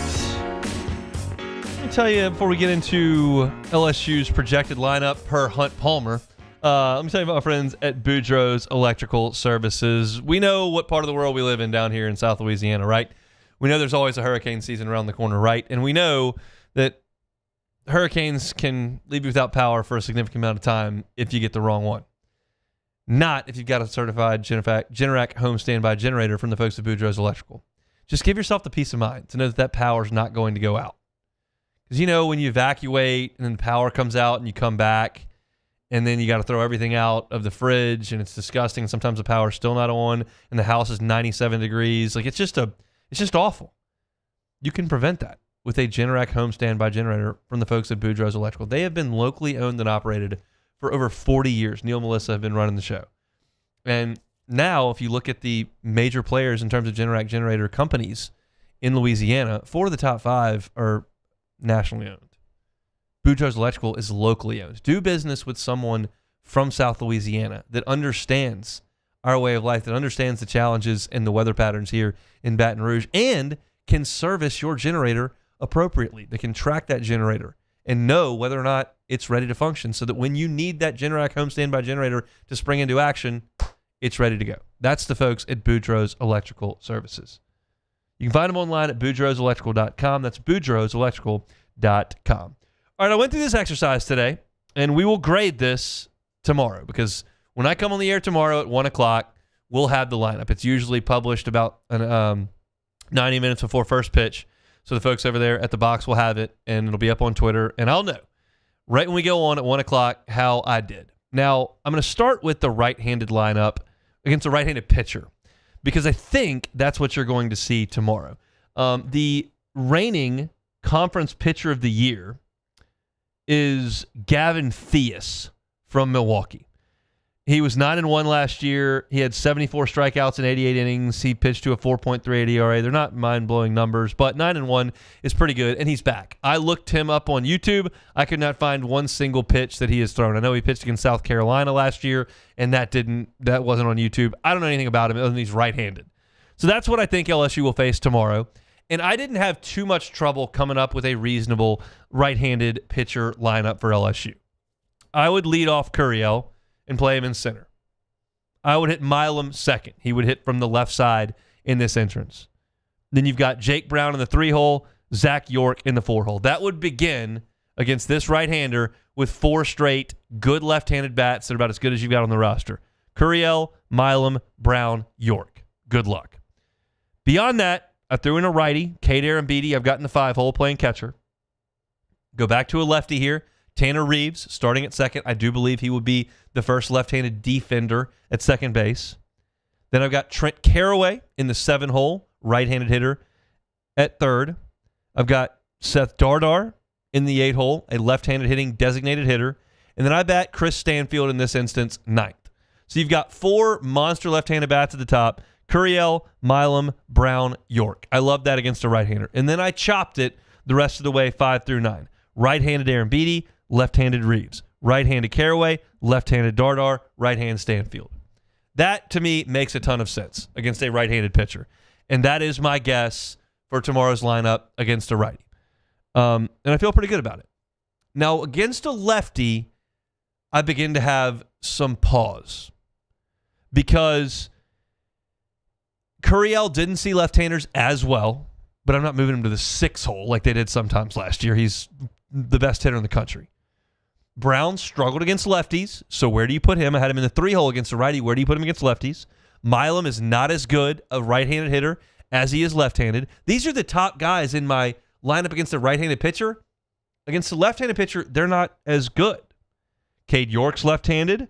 And do you want to move up in the lineup Arambidi to a key spot up top? Do you want to move Braden Simpson toward the top of your lineup? Do you want to take Chris Stanfield, who I put in the 9-hole, and put him towards the top of the lineup because he's right-handed against a lefty? Like, these are theoretically some of your lesser hitters. So the question is, does Jay Johnson prioritize handedness and matchup or just who's a better hitter? To me, it's pretty simple. I'm putting the really good hitters up at the top. Even if they don't see left-handers as well, they will eventually. And these guys that you're seeing this time of year are not dominant. You're not seeing Liam Doyle from the left side here, okay? Not against Milwaukee. So I put this lineup together. This is what I see against a left-handed pitcher. I put Chris Stanfield in the leadoff spot. I have him 9 against the righty. Against the lefty, I've got him in the leadoff spot. I've got Curiel right behind him. And I got Brown in the 3-hole. I'm not moving Jake Brown down to the 8-hole. I'm going to get baptized by fire here. Go hit lefties, bud. You're one of the best hitters in the conference. Go hit lefties from the 3-hole. I put Stephen Milam behind him right-handed. I don't feel as good about that. I could see Milam down in the 8 or 9-hole. But I got Milam in the cleanup spot right-handed. Then I go to Zach York, who's left-handed.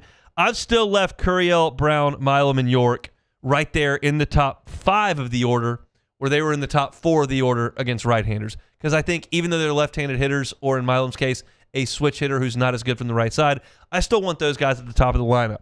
6-hole, I've got Arambidi. 7-hole, I've got Braden Simpson against a lefty. That brings a right-handed bat into the equation. I had Reeves at second against a lefty. Switch things around.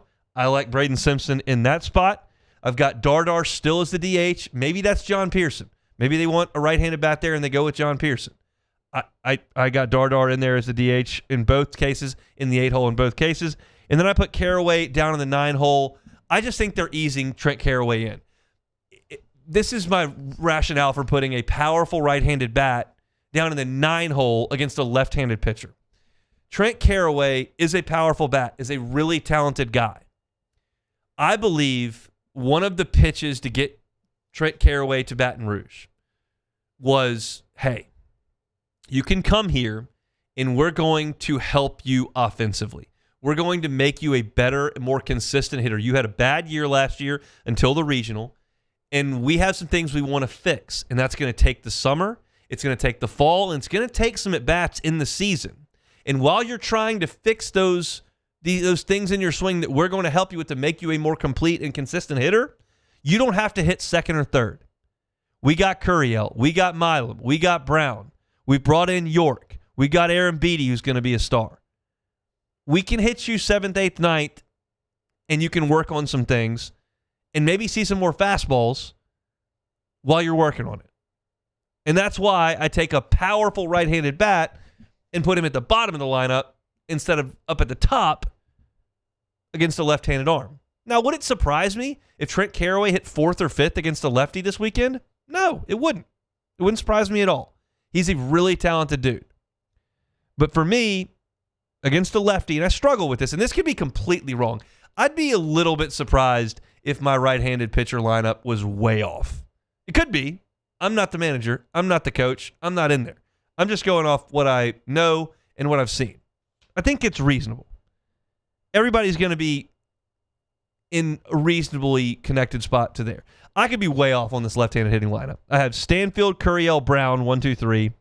Milam in the 4 hole, York in the 5 hole, Aaron Beatty in the 6 hole, Simpson in the 7 hole, Dardar in the 8 hole, and Carraway in the 9 hole. Now, another piece to this puzzle. Jay Johnson said today in his press availability that there were going to be some things they moved around defensively at second, which we knew, and third. That tells me potentially Tanner Reeves playing some third. Braden Simpson playing some third. Seth Dardar playing some third. Because you've got Carraway over there who's right-handed and has been very good defensively, but if you're going to move some things around, some of those second base options I think leak over to third, especially if you're trying to get another left-handed bat in the lineup. We've talked about this a lot. I can get you a lineup that puts 7 left-handed bats in the lineup. Aaron Beatty's right-handed, Stanfield's right-handed. I can get a left-hander in at every other spot if you need me to. It's going to involve York at first, Reeves at second. Well, actually, probably, let me redo that. Here's my 7 lefties, theoretically, if you want to do that. York at first, that's 1. Dardar at second, that's 2. Milam at short, that's 3. Reeves at third, that's 4. Curiel in center, that's 5. Stanfield in right, that's 6. Braun at DH, that's 7. You would have Aaron Beatty and Stanfield as right-handed bats. Everybody else would be left-handed. And you could do that if you want to juggle, if you want to take Carraway out of the lineup, which I was under the impression that he was going to be a full-time starter, and he may be. But Jay said today, we're going to do some things to move people around at second and third. There's just not a lot of tinkering. You're going to give Aaron Beatty a day off here and there because you can't catch 56 games, and Cerna will play some there, but he's right-handed too. You're not going to tinker much the rest of the lineup outside of third and second. Maybe first. Want to get John Pearson at bat here or there? You can. Want to play Simpson at first? You can. But York's going to play a lot. So I've got this out there. I'm on the record, and we'll see tomorrow what the right-handed pitcher lineup looks like and how close I got. It's on the record. You can make fun of me if I'm way off or pat me on the back if I nailed it. Probably somewhere in between the two. But I'm excited for some LSU baseball coming up tomorrow. We are just over 23 hours away from first pitch from the box. Take a time out, come back, and close it out. Hunt Palmer Show. The Hunt Palmer Show. It's Heart Month over at Ochsner. Heart Month over at Ochsner all February long. Heart disease is the number one cause of death for men and women, but it's often preventable. Are you exercising enough? Are you eating fruits, vegetables, and whole grains? Are you sleeping enough? Have you done a good job of managing stress, avoiding smoking, limiting alcohol intake? These are the prime things you can do to keep your heart healthy. Your primary care provider is your partner in this prevention deal. They help monitor your blood pressure, your cholesterol, your overall heart health. It's a progressive thing. Take care of yourself. Regular checkups matter. Early detection and guidance can keep you on track for a healthy heart. So make your health priority this month and schedule that primary care appointment at Ochsner.org/BRprimary. That's Ochsner.org/BRprimary. Small steps today can lead to a stronger heart tomorrow. So check in with your doctors and make sure you're on track for a healthy 2026. They're online at Ochsner.org. These are the luckiest ice cubes in the world. They could have been a thankless bed for an all-you-can-eat salad bar. But instead, they've been called upon to cradle and cool a crisp, refreshing Dos Equis. Looks like the lucky just got luckier. Dos Equis. Hi, this is Beth Serena. Welcome to my pool.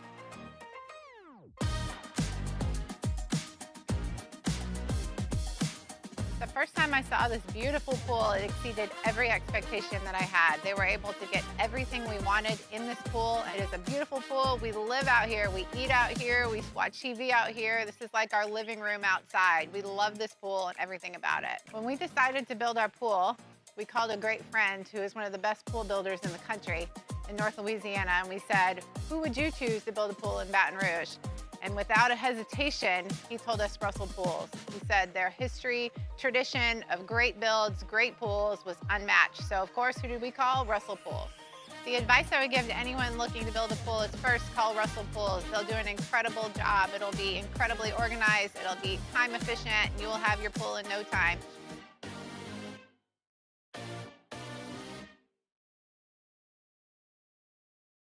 When it comes to industrial construction, River Parish Contractors can do it all.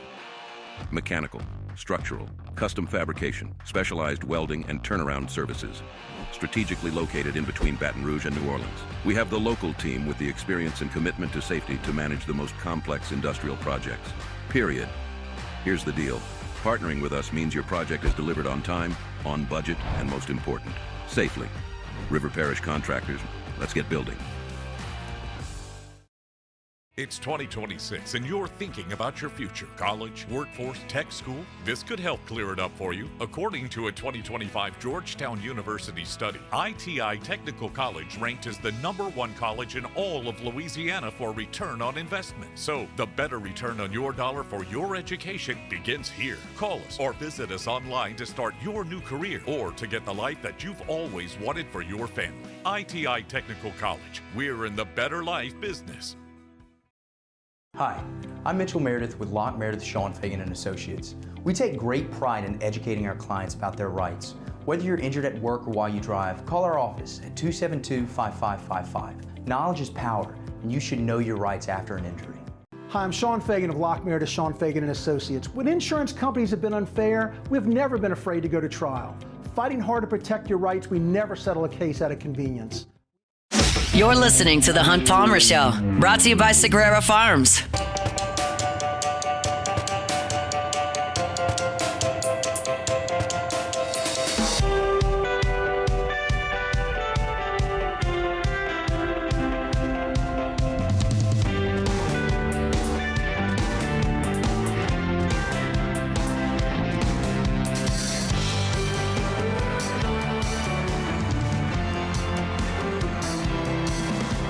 Beth Serena's team suffered their first defeat of the season earlier today, but looking good in the second game of the day. They're playing Oklahoma State right now. Looks like that's in Clearwater, and they are up 5-0 in that game, top of the fourth inning. So it's like a nice bounce back for Beth Serena's squad on the softball diamond this afternoon. Of course, LSU opens baseball tomorrow at 2 o'clock. Very much looking forward to checking that out tomorrow. I can't wait. I know. Excuse me. That was just a huge frog in the throat there. I know most of y'all are right there with me. Let me remind you one more time, my friends, it's Sagrera Farms Premium Angus Beef. Look, it's some of the best beef in the country, top 1%. Sean's got a process that he goes through. He has mastered it, and the results are consistent, predictable, and phenomenal. I've experienced it firsthand. You're talking about every cow that is raised on that farm that is a 3-year journey. It's grass-fed, finished on grain, dry-aged 45 days, and you get consistent, flavorful, well-marbled, tender beef. You're looking for ribeyes, fillets, chucks, skirts, flanks, picanhas, ground beef. They got it all at Sagrera Farms, and it is top-notch.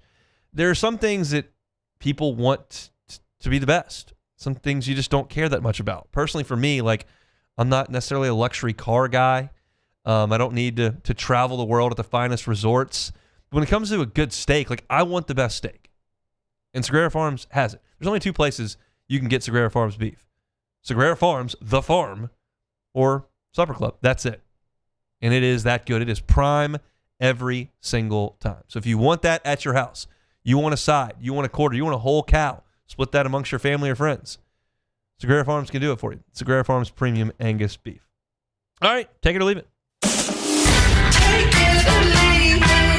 Take it or leave it. Take it or leave it. Today's hottest stories in sports, news, and sometimes even Hunt's life. The question is, will he take them or leave them?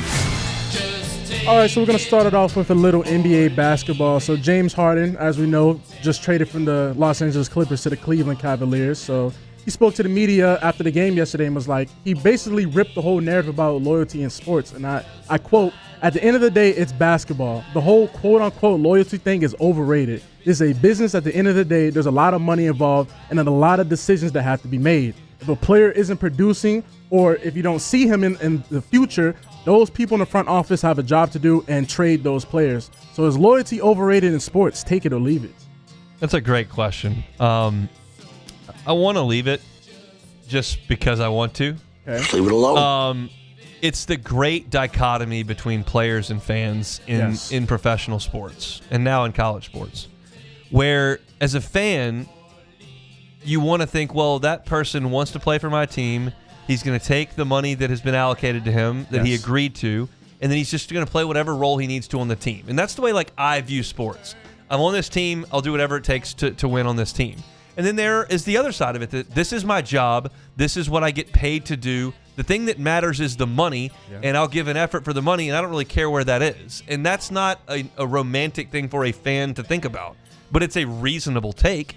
And there are athletes that think about it both ways. Yeah. So obviously James Harden thinks about it one way. Yeah. Give me my money, and I will go play as hard as I can for whatever team pays me the money.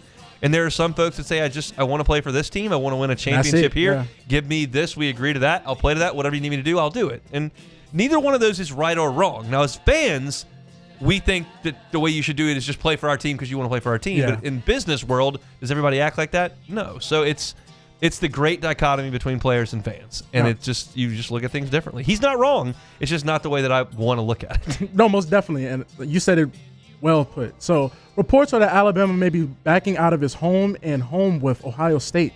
Take it or leave it. Take it.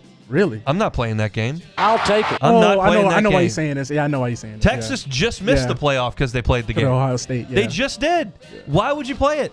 I'm not playing Ohio State in the non-conference. You tell me I got to play a power team, I'll get Boston College on the horn. I'll give NC State a call. Sorry, I'm not playing Ohio. There's like 6 teams on the I'm not playing list if I'm making schedules. And y'all can say that's pathetic and I'm a wuss and a wimp and to beat the man, you got to beat the man and all that kind of stuff. But the fact of the matter is the playoff committee is going to look at the number to the right of the dash. Yeah. And how bigger it is, the worse you got. And if you're going to the shoe to play Ohio State, you're probably going to lose. I don't care who you are. And Texas did, and they're out. And if I'm Alabama, I'm not going to play that game. Sorry. Yeah, and it sucks because if they didn't play that one game and how hot they were at the end of the season, there's no way you couldn't put Texas in there. So they'd have been 10-2. Yeah, I know. That makes too much sense. So baseball coaches in the major league will have to remain in their respective coaches' boxes until the pitch is thrown after owners voted to enforce the rule Thursday at their annual meeting in Florida. The goal is to curb coaches' ability to assess certain pitches, via pitch tipping, a practice that has become more prevalent over the last few years. So will this stop pitch stealing? Take it or leave it? Leave that. They're going to find ways to do They'll be figuring that out as long as baseball's there. But I do agree with this. Can't have coaches way down the line looking into pitchers' gloves.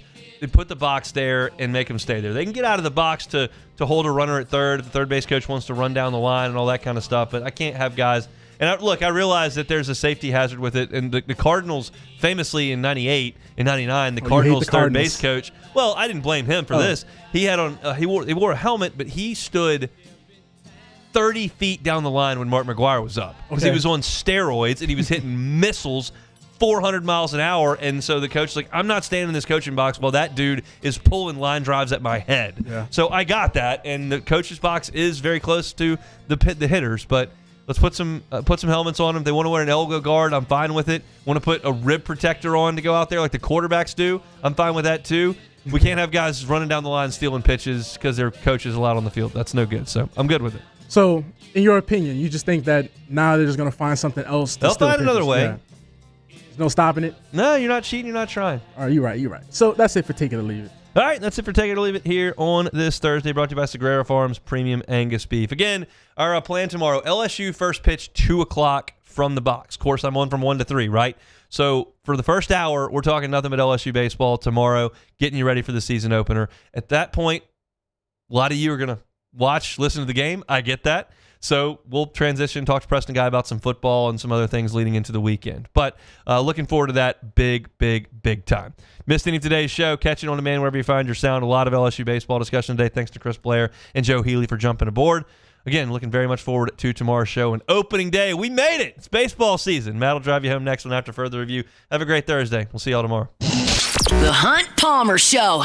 Love telling you about my friends at Fabry Chevrolet GMC. Fabry Chevrolet GMC, FabryChevrolet.com. Make that short drive to St. Francisville, whether you're here in Baton Rouge, north of town, in Baker or Scotlandville, or maybe you're over in Point Capee or in the Felicianas. If you're in any of those places, it's a quick drive, Highway 61 in St. Francisville, to get an incredible customer service experience, an incredible buying experience, and great service after that sale is made. The Fabry family's been doing that for 35 years. They've had 3 locations, 5 brands, and they are fired up now to have Chevrolet GMC. It's a great time to buy a truck. Chevy Silverado's $11,000 off MSRP or 1.9 APR financing. Sierra's $13,000 off MSRP or 0.0% APR financing.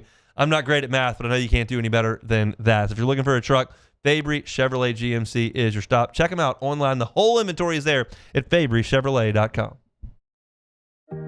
Who bears the standard? Who sets the bar?